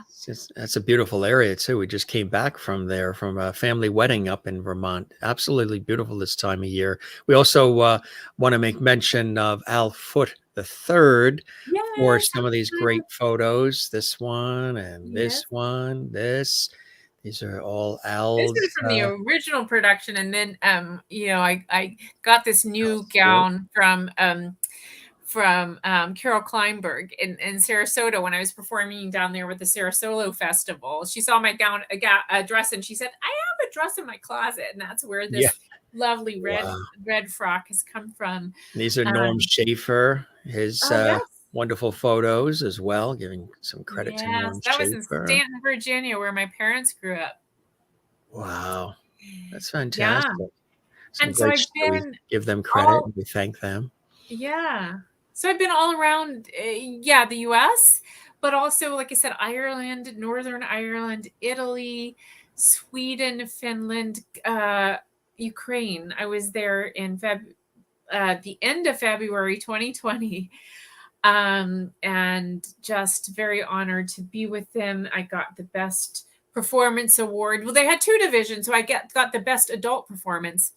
But seeing that has other connotations, which are actually very appropriate for Hedy, but I just say Best Performer. I got the Best Performance Award.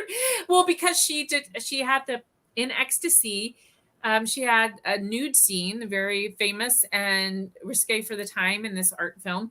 And also she had the first depiction of female orgasm in legitimate film, but it was just her face. It's very tame. So I have Theater of the mind.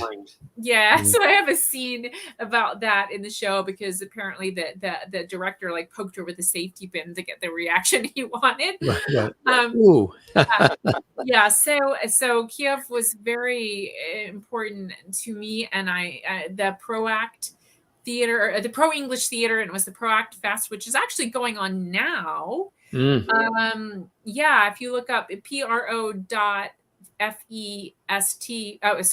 ProAct. I can spell sometimes. pro.act, ProAct. Fest with Pro English Theater. They are streaming a lot of shows right now through the end of the month, and they're free, but they are taking donations for their work. They've been creating work throughout the pandemic from their studio spaces, which are in a basement and have served as a bomb shelter. And they've been creating throughout and also doing a lot of work in the community to support older folks and having medication and food and all of those things. So I definitely reach out to Pro English Theater if you can, and give them some support to help them out. Yeah. Oh, and then also have been to Iceland. Yeah. And soon I've been also several times to South Africa. Also, have you been to Austria? Not yet. Austria. I need to find a way to get to Austria and Germany with the show. So anyone with ideas or places or people I can link up with is definitely my dream. And Australia and New Zealand and anywhere in Asia. Yeah, I've been working with a friend who wanted to go to Yakutsk in Russia. But that's and I on also hold at the wanted moment. to go back to St. Petersburg with this show, and On so hold, and I was working to go back to Ukraine. Actually, put in for a grant to go back to Kiev and to Odessa and to Lviv. And Lviv is very important because Hedy's father, who is the man she admired most in her entire life, was from what was then Lemberg, which is now Lviv. So very, very profoundly important to Hedy. And so I am, next week I go to Calgary for a booking conference, the Western Arts Alliance. You're going up to Canada, Yeah. And then I'm meeting some friends in North Carolina, and then I head off straight to... You're all over the map. Yeah, to Sci-Fest Where's that? in Makanda, South Africa. Wow. Was Grahamstown. It's been renamed Makanda. I was in 2020 to be in Makanda with Sci-Fest, the National Science Festival of Africa, South Africa, and also with the National Arts Festival. I haven't got to do that one in person. I did stream to them from Iceland in Iceland's beautiful, isn't it? From Reykjavik. Yeah. Did you see the volcano when it was going off last year? That was incredible. I was watching the volcano. We didn't see anything molten, but we did see, it had already we couldn't get to, it was, there was too much high cloud cover to see at that time. Incredible. And then the next night from Reykjavik, we had a party, of course it was light all night. And I'm looking over, I'm like, is that the volcano? Could see the red of the volcano from the city. Yes. And it's like a 45-minute drive away or so. So still see I saw it from, I saw it close up, but the cooled part, it would have been molten underneath though. You have to be careful not to step on it, burn yourself to smithereens. But yeah, so I did see that. So, but yeah, I was supposed to be twice in South Africa in 2020. So I'm going now. Now you're going to Africa, right? Then I get to go to Cairo, Egypt. Wow. For the this is all in September. Didn't you tell me when we were on the phone the other night that you're actually bringing mosquito nets with you? You got to bring all this. The mosquito net. You got to actually. The viewers maybe it's like, what's she talking about? She actually has to buy, and she packs a mosquito net But you have to have all I these don't extra want things. malaria. I don't want malaria. So you're going to these places, but you got to be safe, right? It's a I'm whole working process. on it. I'm working as safe as I can. You got the mosquito control. net. Yeah. I bought it, but I hadn't used it. So I'm glad I found it again so that I don't have to buy a new one. But I mean, it'll be spring in South Africa and Zimbabwe where I'll be going. And it'll be fall in, but it'll still be hot in Egypt.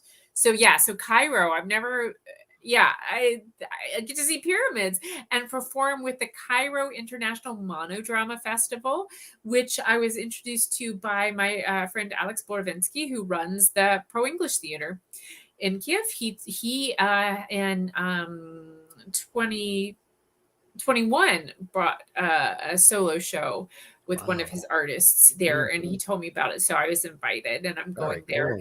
And then I'll go to Zimbabwe for my 4th time. I went first with my dear friend Leslie Lee, the playwright, and I went back in 2017 with my show to Bulawayo, to the same festival, the Ntwasa Arts Festival, and the following year to Harare, where we saw a picture of me at the Harare International Festival of the Arts. So I've been invited to the festival again. I'm hoping that I get to perform. Funding hasn't come through for any of these, so I'm paying for it all myself. If anyone wants to visit my site, heathermassey.com, I have a donation link. I could definitely use any help. So we're working to try to get a work permit so I can do that, or get a waiver from the National Arts Council. So crossing fingers that I get to perform in Zimbabwe, but because of someone I met when I went with my friend Leslie Lee, I am now a godmother to a young 2.5-year-old named now after him, Leslie, Princess Leslie. And so I get to see her and her parents, Desmond and Cynthia. My mother's name is Cynthia. Her mother's name is Cynthia. And her, one of her names is Cynthia. So she's Leslie Cynthia. So I'm very excited and buying all kinds of things for them, and hoping I can get them on all the planes that I'm going on.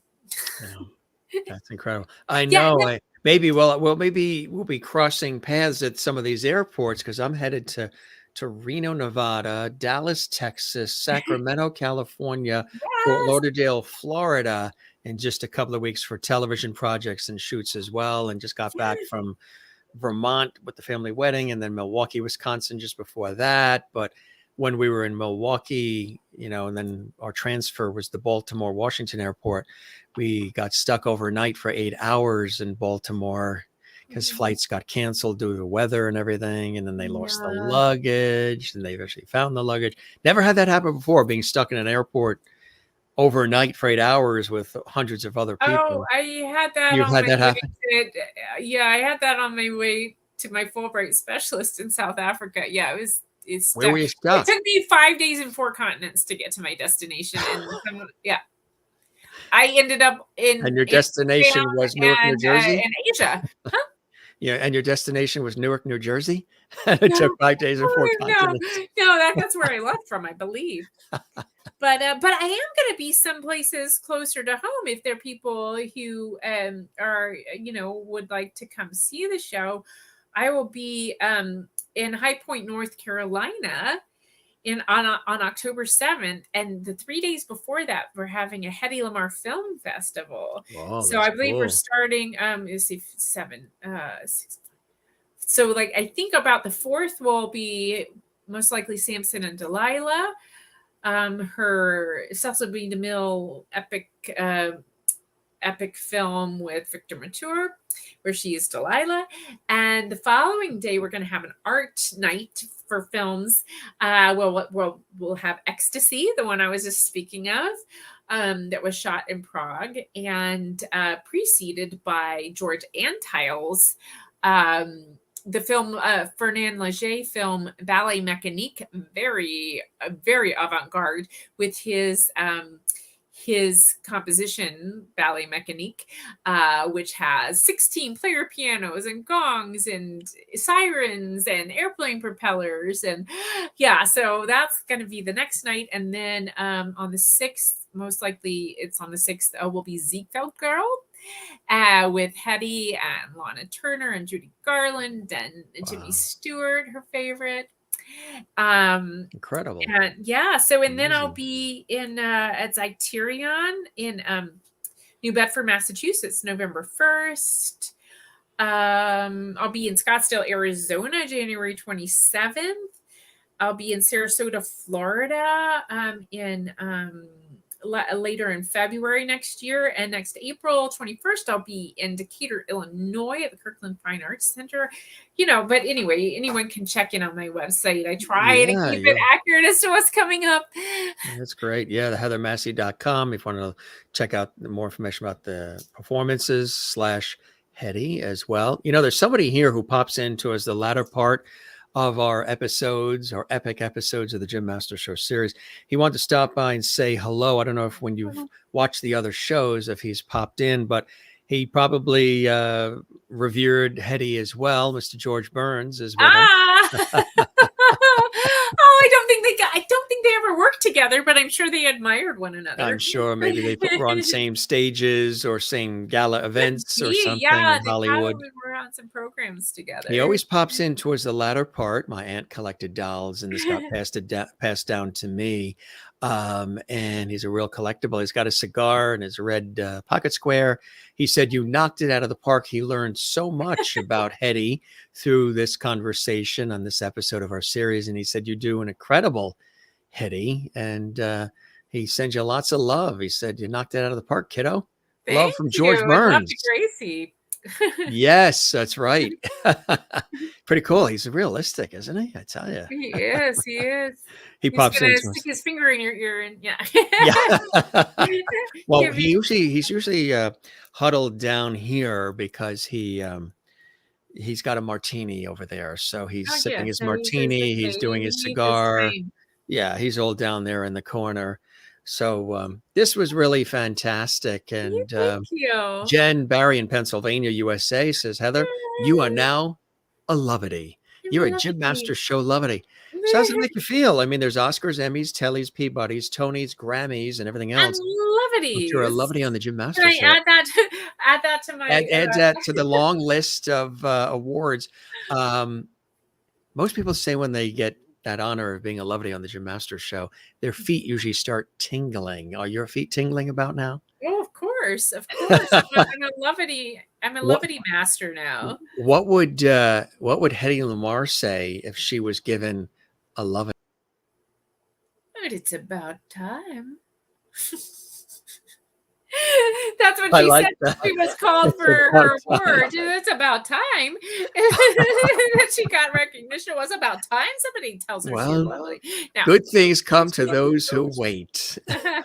There is Heather, beautiful Heather, non-Hedy. But it really is amazing, the transformation. Like we say, it's really, really extraordinary, gang. The life and inventions of Hedy LaMarr. So it really goes one step further, and fantastic show. Don't miss it. And again, check it out, online as far as the website, dates and locations. She just raffled off several different dates and locations, but you can check out online to see more information. Thank you, Heather, for being here tonight and telling us about your life. And Hedy, good luck in all you do, from Sherry. And these are some of our regular faithful Loveties who are here. Yeah. That's in Kansas. And this is New York City. Kathleen Walker. Thank you for being here, Heather. This was great. You are a Lovety. Best of luck with everything. Merlin watching in Ontario, Canada. And you said you're going up towards Calgary, right? Yes, Calgary. I'll be for the Western Arts Alliance. So I'll be doing some short 15-minute showcase performances for presenters who will hopefully hire me to performing in Canada and the Western states. Very, very cool.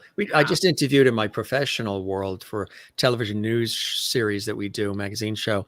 Somebody from Calgary, Canada came down here to the Northeast and was in our TV studio. And she said, She goes, actually, in Calgary, we pronounce it Calgary. I said, really? Calgary. It's one of the first times I've heard it actually pronounced by somebody from there who says Calgary. But I guess that's how it's said in that area. Kind of like Nevada, Oregon, New Orleans. New Orleans. But it's funny, when I was there, a lot of people said New Orleans. Oh, New Orleans, as opposed to New Orleans. Some people say New Orleans. Some people say New Orleans. New Orleans, or New Orleans. Yeah, New Orleans. They don't say that so much, but it is in some of the songs that way. In New York, you'll probably, like the Northeast, you'll probably hear New Orleans a lot. New Orleans.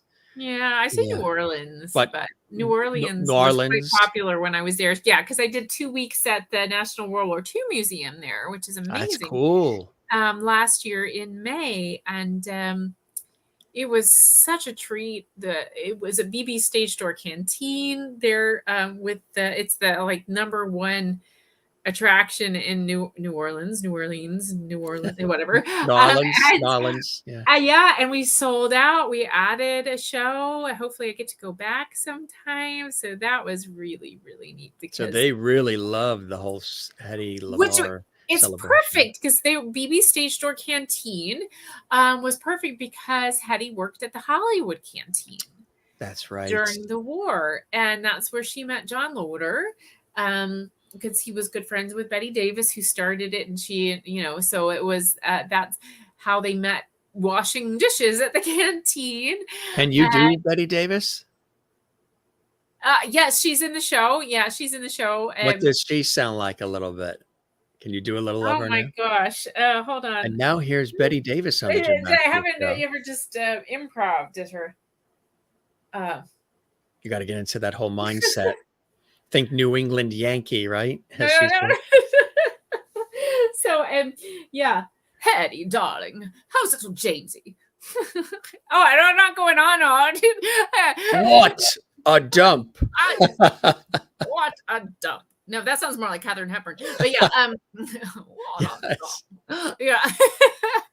But from New England, yeah, Katharine. Yeah, but yeah, definitely. We got Jimmy Stewart comes in, all these things. So that's incredible. So yeah, Cool I should do some rehearsals where I improvise, so when people are like, "Oh, do some of this one," they'll want you to do. like an impersonator. Yeah, exactly. Yeah. Yeah. I mean, that's a skill to be able to. I can improv as Hedy. I do during the show, depending on what happens with the audience.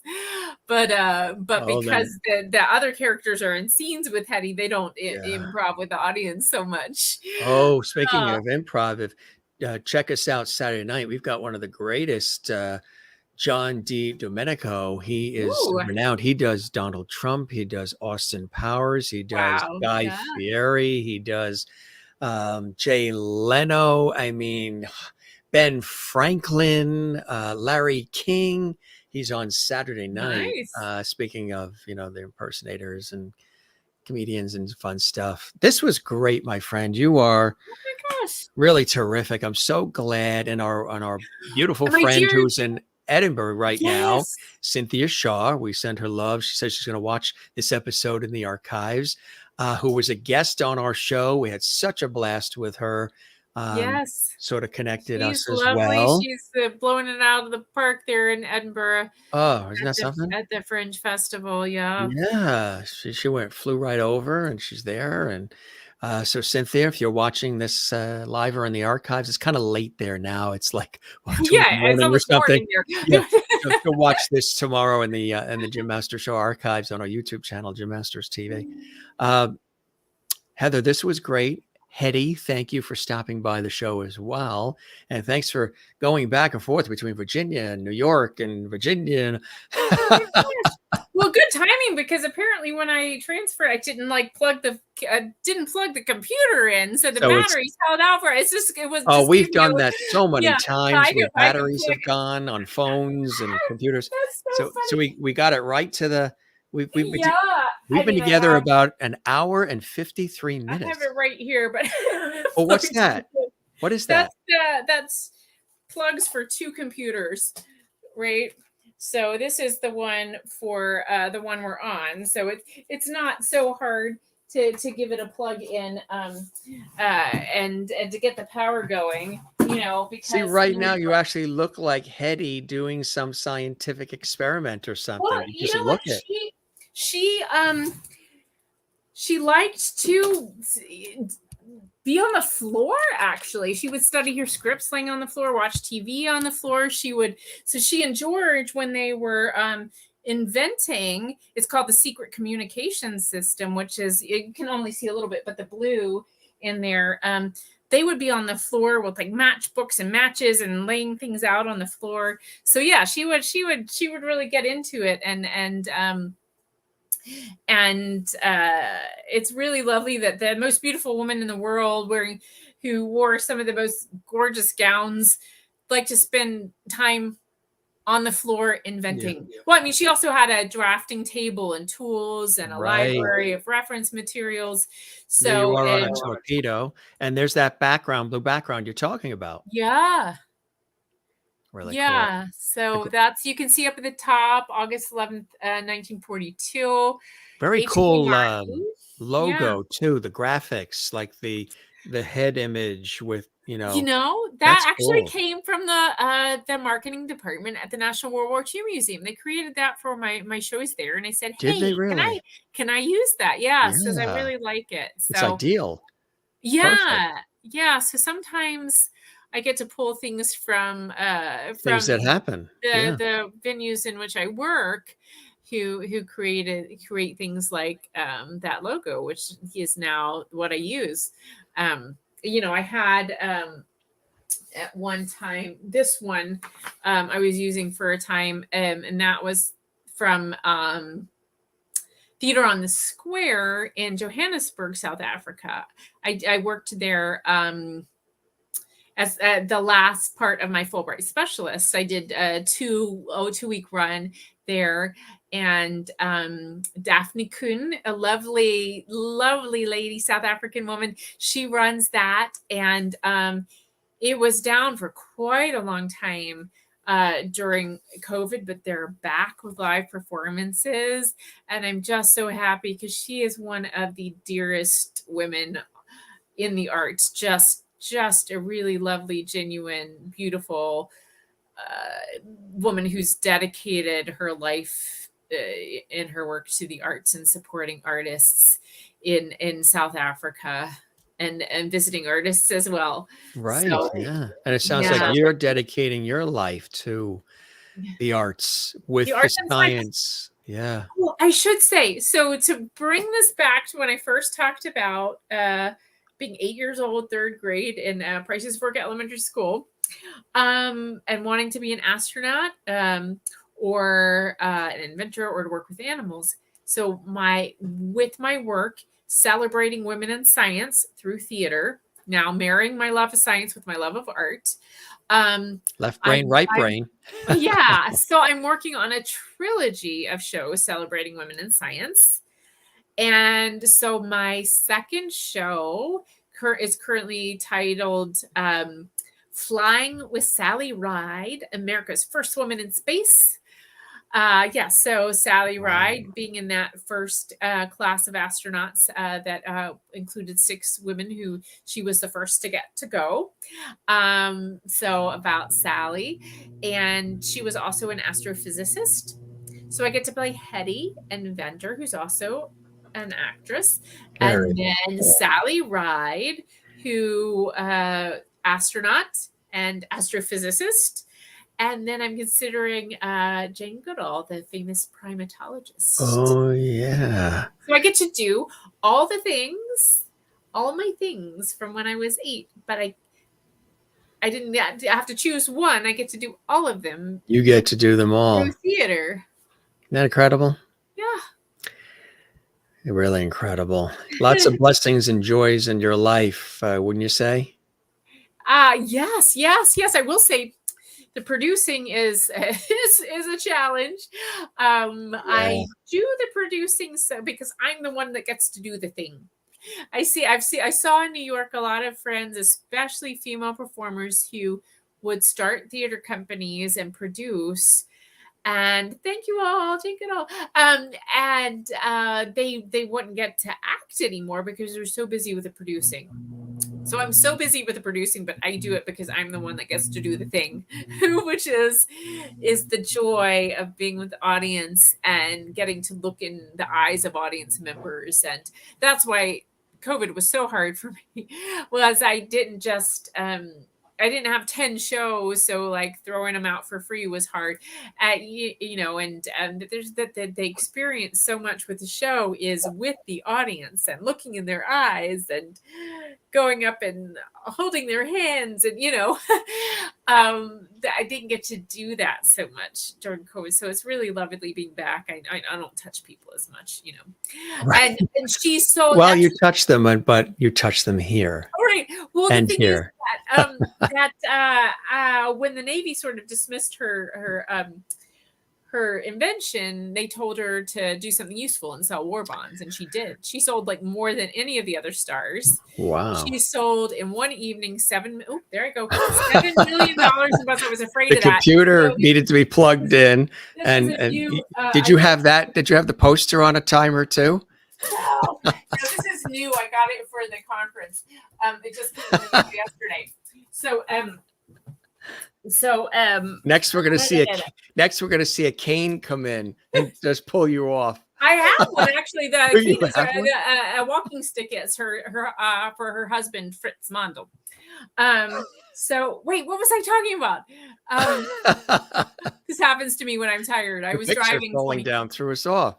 Yeah. What I was telling a story. Well, it was tied to the astronomy, the veterinary, you know, the things you wanted to do. Oh no, it was after that.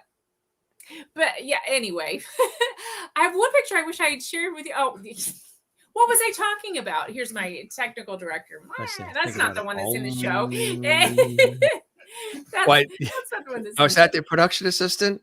That just he's my technical director. All we saw before was a thumb. Yeah. Anyway, well, I was telling some of the story I was very excited about, but I don't remember what it was. You've done 2 hours. That's why, probably. Oh yeah. But you'll have to come back and finish it. I don't know what it was. After you travel the world. Like, no, I really wanted to say the picture that. fell down and threw everybody off. Funny. Well, talking about the blessings and joys in your life. You know, that was what I was asking. Yeah, you got a lot of blessings and joys in your life. That I do. Yeah. Right. Yeah. So, so I was saying that producing was the hard part. But that I get that to triggered that part to come travel. I get to inspire, and it's really fulfilling that something that's so meaningful to me is meaningful to other people. That's really an honor, and that I've gotten to do so many things, and even interviews like this, that this fulfills my mission. And I've had interviews around the world and on NPR stations, and that's always, I grew up listening to NPR, so that's always an honor. And just that it's lovely to be of service with something that I love doing. I grew up doing 4-H. So that's about service, had heart, hands, and health, and community service, and public speaking. I mean, I was a painfully shy child. So learning about public speaking through the 4-H program was really meaningful. And I am a full 4-H All-Star, which is sort of like the highest honor, like Eagle Scout for Boy Scouts. And Boy Scouts, yeah. They had their 100th anniversary, and it was right here in Blacksburg, Virginia at Virginia Tech, because I was here, I'm between, I'm based in Manhattan in New York City, but I also grew up here. So I went there, and I signed up the day before, and I talked to the guy when I get there, and he says, "Hey, we lost our entertainment. You want to do something tomorrow night?" So it was a really honor to do a presentation on Hedy with some scenes from the show for the 100th anniversaries, the centennial of the 4-H All-Stars program. So that sort of brought, my life kind of full circle, and being able to go with a Fulbright in the classroom back to my high school, and hopefully to the 3rd grade classes at Price's Fork Elementary. I'm still trying to do it there, but also to the Virginia Tech School of the Arts. Those things have been really neat, but also performing the show at Virginia Tech several years ago in the Moss Fine Arts Center, and with the Virginia Tech Science Festival, and then also at University of Virginia, which is where I studied astrophysics and where I took my first acting classes. So it's really neat to go places like that. And I wanted to go also, one place I wanted to go was Johns Hopkins for astrophysics. I was accepted, got a scholarship, but still couldn't afford it. But right before the pandemic shut down, one of the places after Ukraine, I was at the Johns Hopkins University Applied Physics Laboratory in Laurel, Maryland, and that was quite an honor. And then my final pre-COVID shows were at the Doudna Fine Arts Center in Illinois, where I did a lot of that outreach work. So at least I had like a really lovely string of shows, and a lot of wonderful outreach that I got to do that last week amidst all the stress of all of my shows canceling. The whole world stopped. I know. Like We're all 40 shows rebuilding, and canceled. everybody's sort of Yeah. rebuilding, and reevaluating. This was really fantastic. Really a full circle conversation about Heather, about Hedy, about all of the above. And I hope the show met whatever expectations you had, and you enjoyed the time with me as much as I have with you, Heather. Oh, so much. So much. I've had a joyful time. I invite anyone to see the show. When if you can find me in person, definitely look up Bombshell, the Hedy LaMarr story. That documentary, Richard Rhodes' book, Hedy's Folly, Stephen That would be Michael cool to Spears' get him book, on the show Beautiful. too, Richard, and some of these names. Oh yeah, he's there. Spread the word if you have any contacts with them. They're my pals. We can work. We can talk. We can talk. And and Hedy's films. I mean, some really lovely ones. Algiers is great. Ecstasy you can dig up on YouTube. Boomtown with Spencer Tracy and Clark Gable. Comrade X is a comedy when she plays a Russian streetcar conductor named Theodore. Come Live With Me with Jimmy Stewart, her favorite. My favorite. I love her in H.M. Pullum Esquire. It's kind of a slow film, but her scenes are spectacular. The Conspirators was MGM's answer to Casablanca, which if Mayer had loaned her out, she would have been in Casablanca, but he wouldn't loan her out. Experiment in Perilous was one of her favorites. My favorite Spy was a comedy she did with Bob Hope. So that's a lot of fun. And she produced herself when she broke with MGM. She produced The Strange Woman, Dishonored Lady, which you can find on YouTube. And she produced an epic in Europe called The Loves of Three Queens, but it never got distribution. So I haven't ever tracked that one down. But she has a lot of really lovely pieces. She wasn't always cast well. Mayer didn't really know what to do with her. So it's really nice when she has like a smart character like she has in H.M. Pullum Esquire to see her that way. And she really fought for the role of Delilah in Samson and Delilah. So that was sort of her shining moment. What would Hedy LaMarr say? What would be like final words as we conclude this episode of the Jim Masters Show Live and this epic conversation that we've had together? Yes. You give the world the best that you've got, and you may just feel kicked into the teeth. Give the world the best that you've got anyway.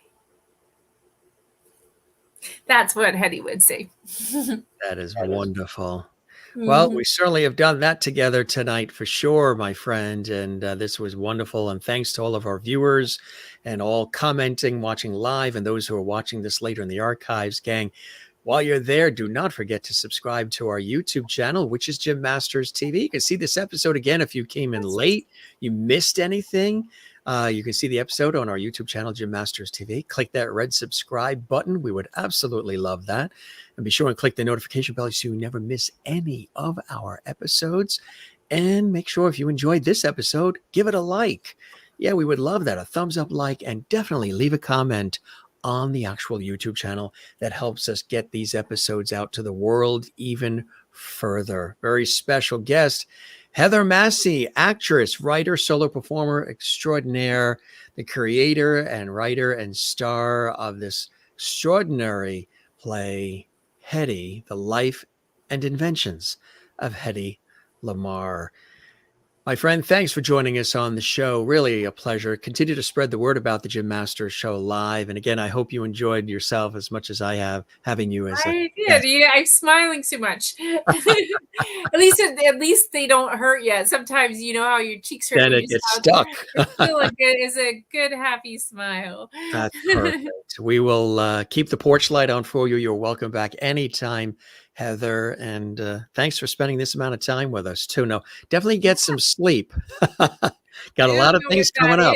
Yeah, I right know, you're before like I was me. a little desperate Yeah. after about 20 hours of driving in like That's a 38 long- hours, that's a 35 hours. So Yeah. so I was just in Times Square doing some videos for, upcoming all those upcoming shows that I have. And then here I am tonight On the in Jim Masters Virginia Show. in a nice calm spot for with Mr. Masters for your extraordinary show. Thank you very And much. Hedy It's, Masters and Massie. Masters and Massie. Wow, M&M. that's it. But yeah, she would be very pleased for being here, and I take to heart very much that her friend Arlene, she tells me Hedy would have loved you, and that just means so much to me because I just really hope to honor her. That's my goal, is to tell her story in a way that I feel that she would tell it now. And she was never able to tell her story. So one thing that people wouldn't know necessarily, the autobiography of hers called Ecstasy in Me was so heavily ghostwritten that she sued them over it, but she didn't win. There's talking about her online, as she was on oh my gosh, the Merv Griffin Show. You can find it on YouTube. Yes, I love watching all those. Yeah, so she talks on there. He brings up Ecstasy Me. She's like, that's not my book. No, that's not mine. That's not and mine. that she said that she wanted to write her own and call it Hedy, but she never got to because of some scandals in her later life, is shoplifting charges, and that sort of preempted her work on her new autobiography, and she never got to tell her own story.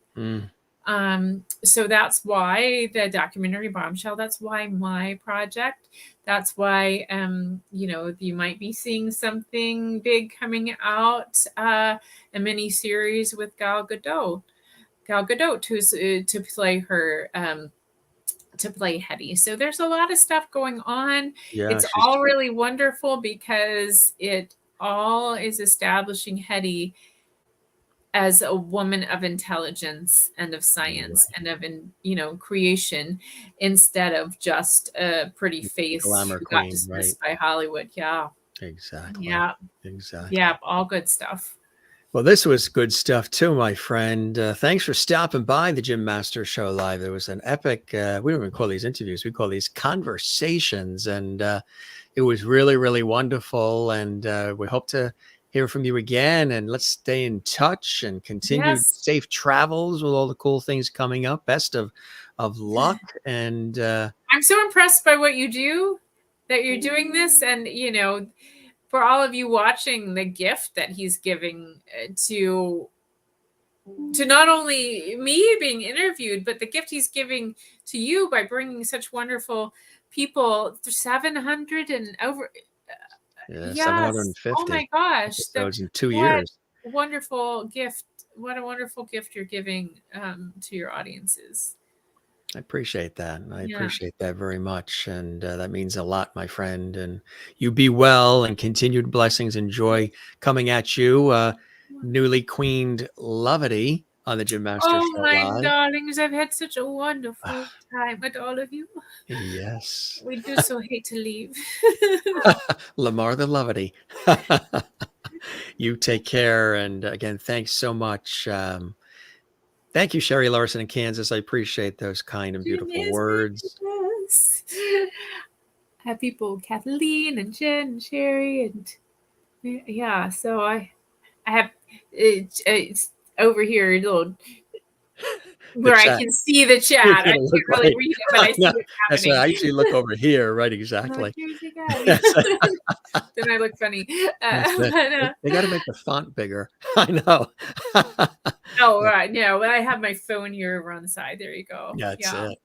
You be well, my friend. Thanks for stopping by the show once again, and really a blessing and a pleasure. And it was a blast. You be well, okay? Much. Love to you and Hedy's family and friends, anyone who knew her, and all who love her work. So thank you all for tuning in. It's been a joy to be with you, and a joy to be with you, Jim. Thank you very much. Right back at you, Heather. You take care. I'll see you again soon. Thank you so much. Cheers. Auf Wiedersehen. Auf Wiedersehen. Heather Massie and Hedy LaMarr stopping by the Jim Master Show Live here on this episode. We hope you guys enjoyed it. Thanks for all the great lovity coming in with all these great comments. Glad that you enjoyed this, Kathleen to New York City, and consider our series a gift. Really appreciate that. And you also said, great show. Thank you, Jim and Heather. Thank you, Sherry, for your kind words. Jen has already said that Heather is a lovity. She certainly fits the bill, doesn't she, for lovity? Check out the show again, Hedy. The Life and Inventions of Hedy LaMarr, Hollywood glamour, film legend, yes, but also a genius on so many levels. And the story is told eloquently and elegantly by Heather Massie, actress, creator, star of the show, solo performer, but also, I know we're concentrating so much on Hedy, but Heather is also a great actress and performer, even if she isn't doing Hedy. I mean, this is something she's been doing for a long time. It's just that she has blended her love of science and art together in this incredible performance where she does 35 different characters. It's extraordinary. You can learn more at heathermassie.com. And then if you want to dig in deeper, /Hedy, also the Facebook page for the play is right there, Hedy the Play. And this was very, very cool. Yes. Hey, gang, I want to let you know as well, a couple programming notes for those who are watching live. Tomorrow, Ann Tallman is with us, Broadway, television, film actress, singer, comedian, and filmmaker. And she has a show, The Shadow of Her Smile, where she pays homage to Elizabeth Taylor. That's right. She has known Elizabeth Taylor. She's had an opportunity to work with Elizabeth Taylor, and she is extraordinary. Now, Anne has performed on lots of your favorite TV series, lots of films, Broadway shows. She is a star. She'll be with us tomorrow, and she's a great documentarian and filmmaker, too. She's going to be with us, and that's on Friday. And then on Saturday, yes, Emmy-nominated actor, writer, and comedian John Domenico. He always sells out everywhere he goes. He performs in Las Vegas and everywhere else. Got an incredible array of events coming up. And he does an unbelievable Donald Trump, Austin Powers, Jay Leno, Guy Fieri, of course, on the Food Network and all. And on and on. Ben Franklin, Larry King. I mean, he's going to do some characters for us on Saturday, 8 p.m. Eastern, 5 p.m. Pacific. That's going to be really, really cool. And then we have a lot of great people. You know who we're going to have on our show this Sunday? The one and only actress extraordinaire, You know her from MASH, the TV series on CBS with Alan Alda and all the Jamie Farr. Loretta Swit, the one and only Loretta Swit, is at the time of our live show right now. So if you're watching this 6 months from now, this is old news. You can just scroll in our archives and see it. But she'll be with us this Sunday. Loretta Swit from MASH on CBS, which she told me they were on 11 years. They did 230 episodes. We've been on 2 years thus far as of this episode, or actually a little past that. It's 2.5 years now. And we've done about 750 episodes. A little perspective there on how many shows we've done on the Jim Masters Show live series. Loretta Swit is with us on Sunday, this Sunday.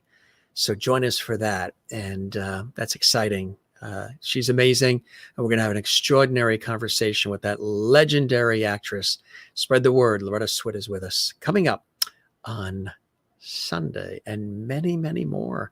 We've got days and days and days and days of shows and guests coming up here on the Jim Masters Show series. Spread the word, tell everybody you know, and we thank you for your time and attention. Hey, gang, we don't say goodbye around here. We say Auf Wiedersehen, hasta la vista. We say shalom, sayonara, moilu, slancha, ciao, cheers, and all the rest. Be good to one another, take care of one another, and spread the sunshine. Hey, if you're not having a good day, join us here on the Jim Masters Show. We always have some surprises and amazing guests, and we always love to interact with you and you and you and you. We thank Heather Massie for joining us live and direct from Virginia, USA, as she gets ready to embark on a massive tour and lots more with her incredible one-woman show, Hedy, The Life and Inventions of Hedy LaMarr. And if you look closely, it looks like she's on like a hammock or something, right? She's on a torpedo.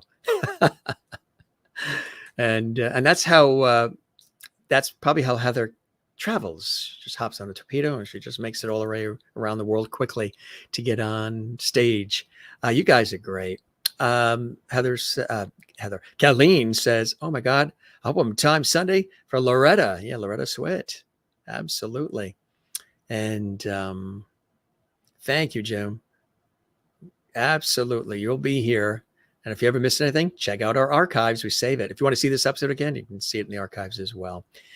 Sherry Larson also adds in here. And, sometimes we like to, when we have time, we like to look at the comments. And let's see. She says here, "Thank you, Jim, for another absolutely wonderful show. Thank you again for all you do for us. The pleasure is all mine." And thank you, Kathleen. Yes, Jen Berry. John DiDomenico, he does an incredible Donald Trump. He's been on the Today Show. He's been on all the late night shows. He's with us on Saturday. You've seen him. He is very, very funny. We're going to have a good time with him. He's all excited, too. And he's going to be with us on Sunday. All right. Thanks for watching the Jim Masters Show. Once again, we love you all. Take care of one another. Be good to one another. And make sure you take care of yourself. That's very important to do that. Take time for yourself. Now, as often as I say that on the show, I got to remind myself to do that too, because I'm always going like Heather, going, pulled in many different directions. And you got to take time for yourself. So I'm going to look in the mirror and remind myself to take time for myself. Jim, thank you so much for the time you spend with us. Love you. We love you back. And anybody else who's watching, a lot of people watch and they don't comment live, but they watch later. We appreciate you as well. If you're just sitting there quietly watching these episodes, thanks for being here. Leave a comment on our YouTube channel. We would love that as well. All right, gang, we're going to duck out. Enjoy yourselves. You take care. Be well. And we'll see you on the next episode of the Jim Masters Show live series. I'll be right here waiting for you. I'll sit in this chair. I'll just wait for you. I won't go anywhere. I might change the shirt, but and have a snack, but that'll be about it. I'll sit here and I'll just wait for you to come back. Be well. Cheers.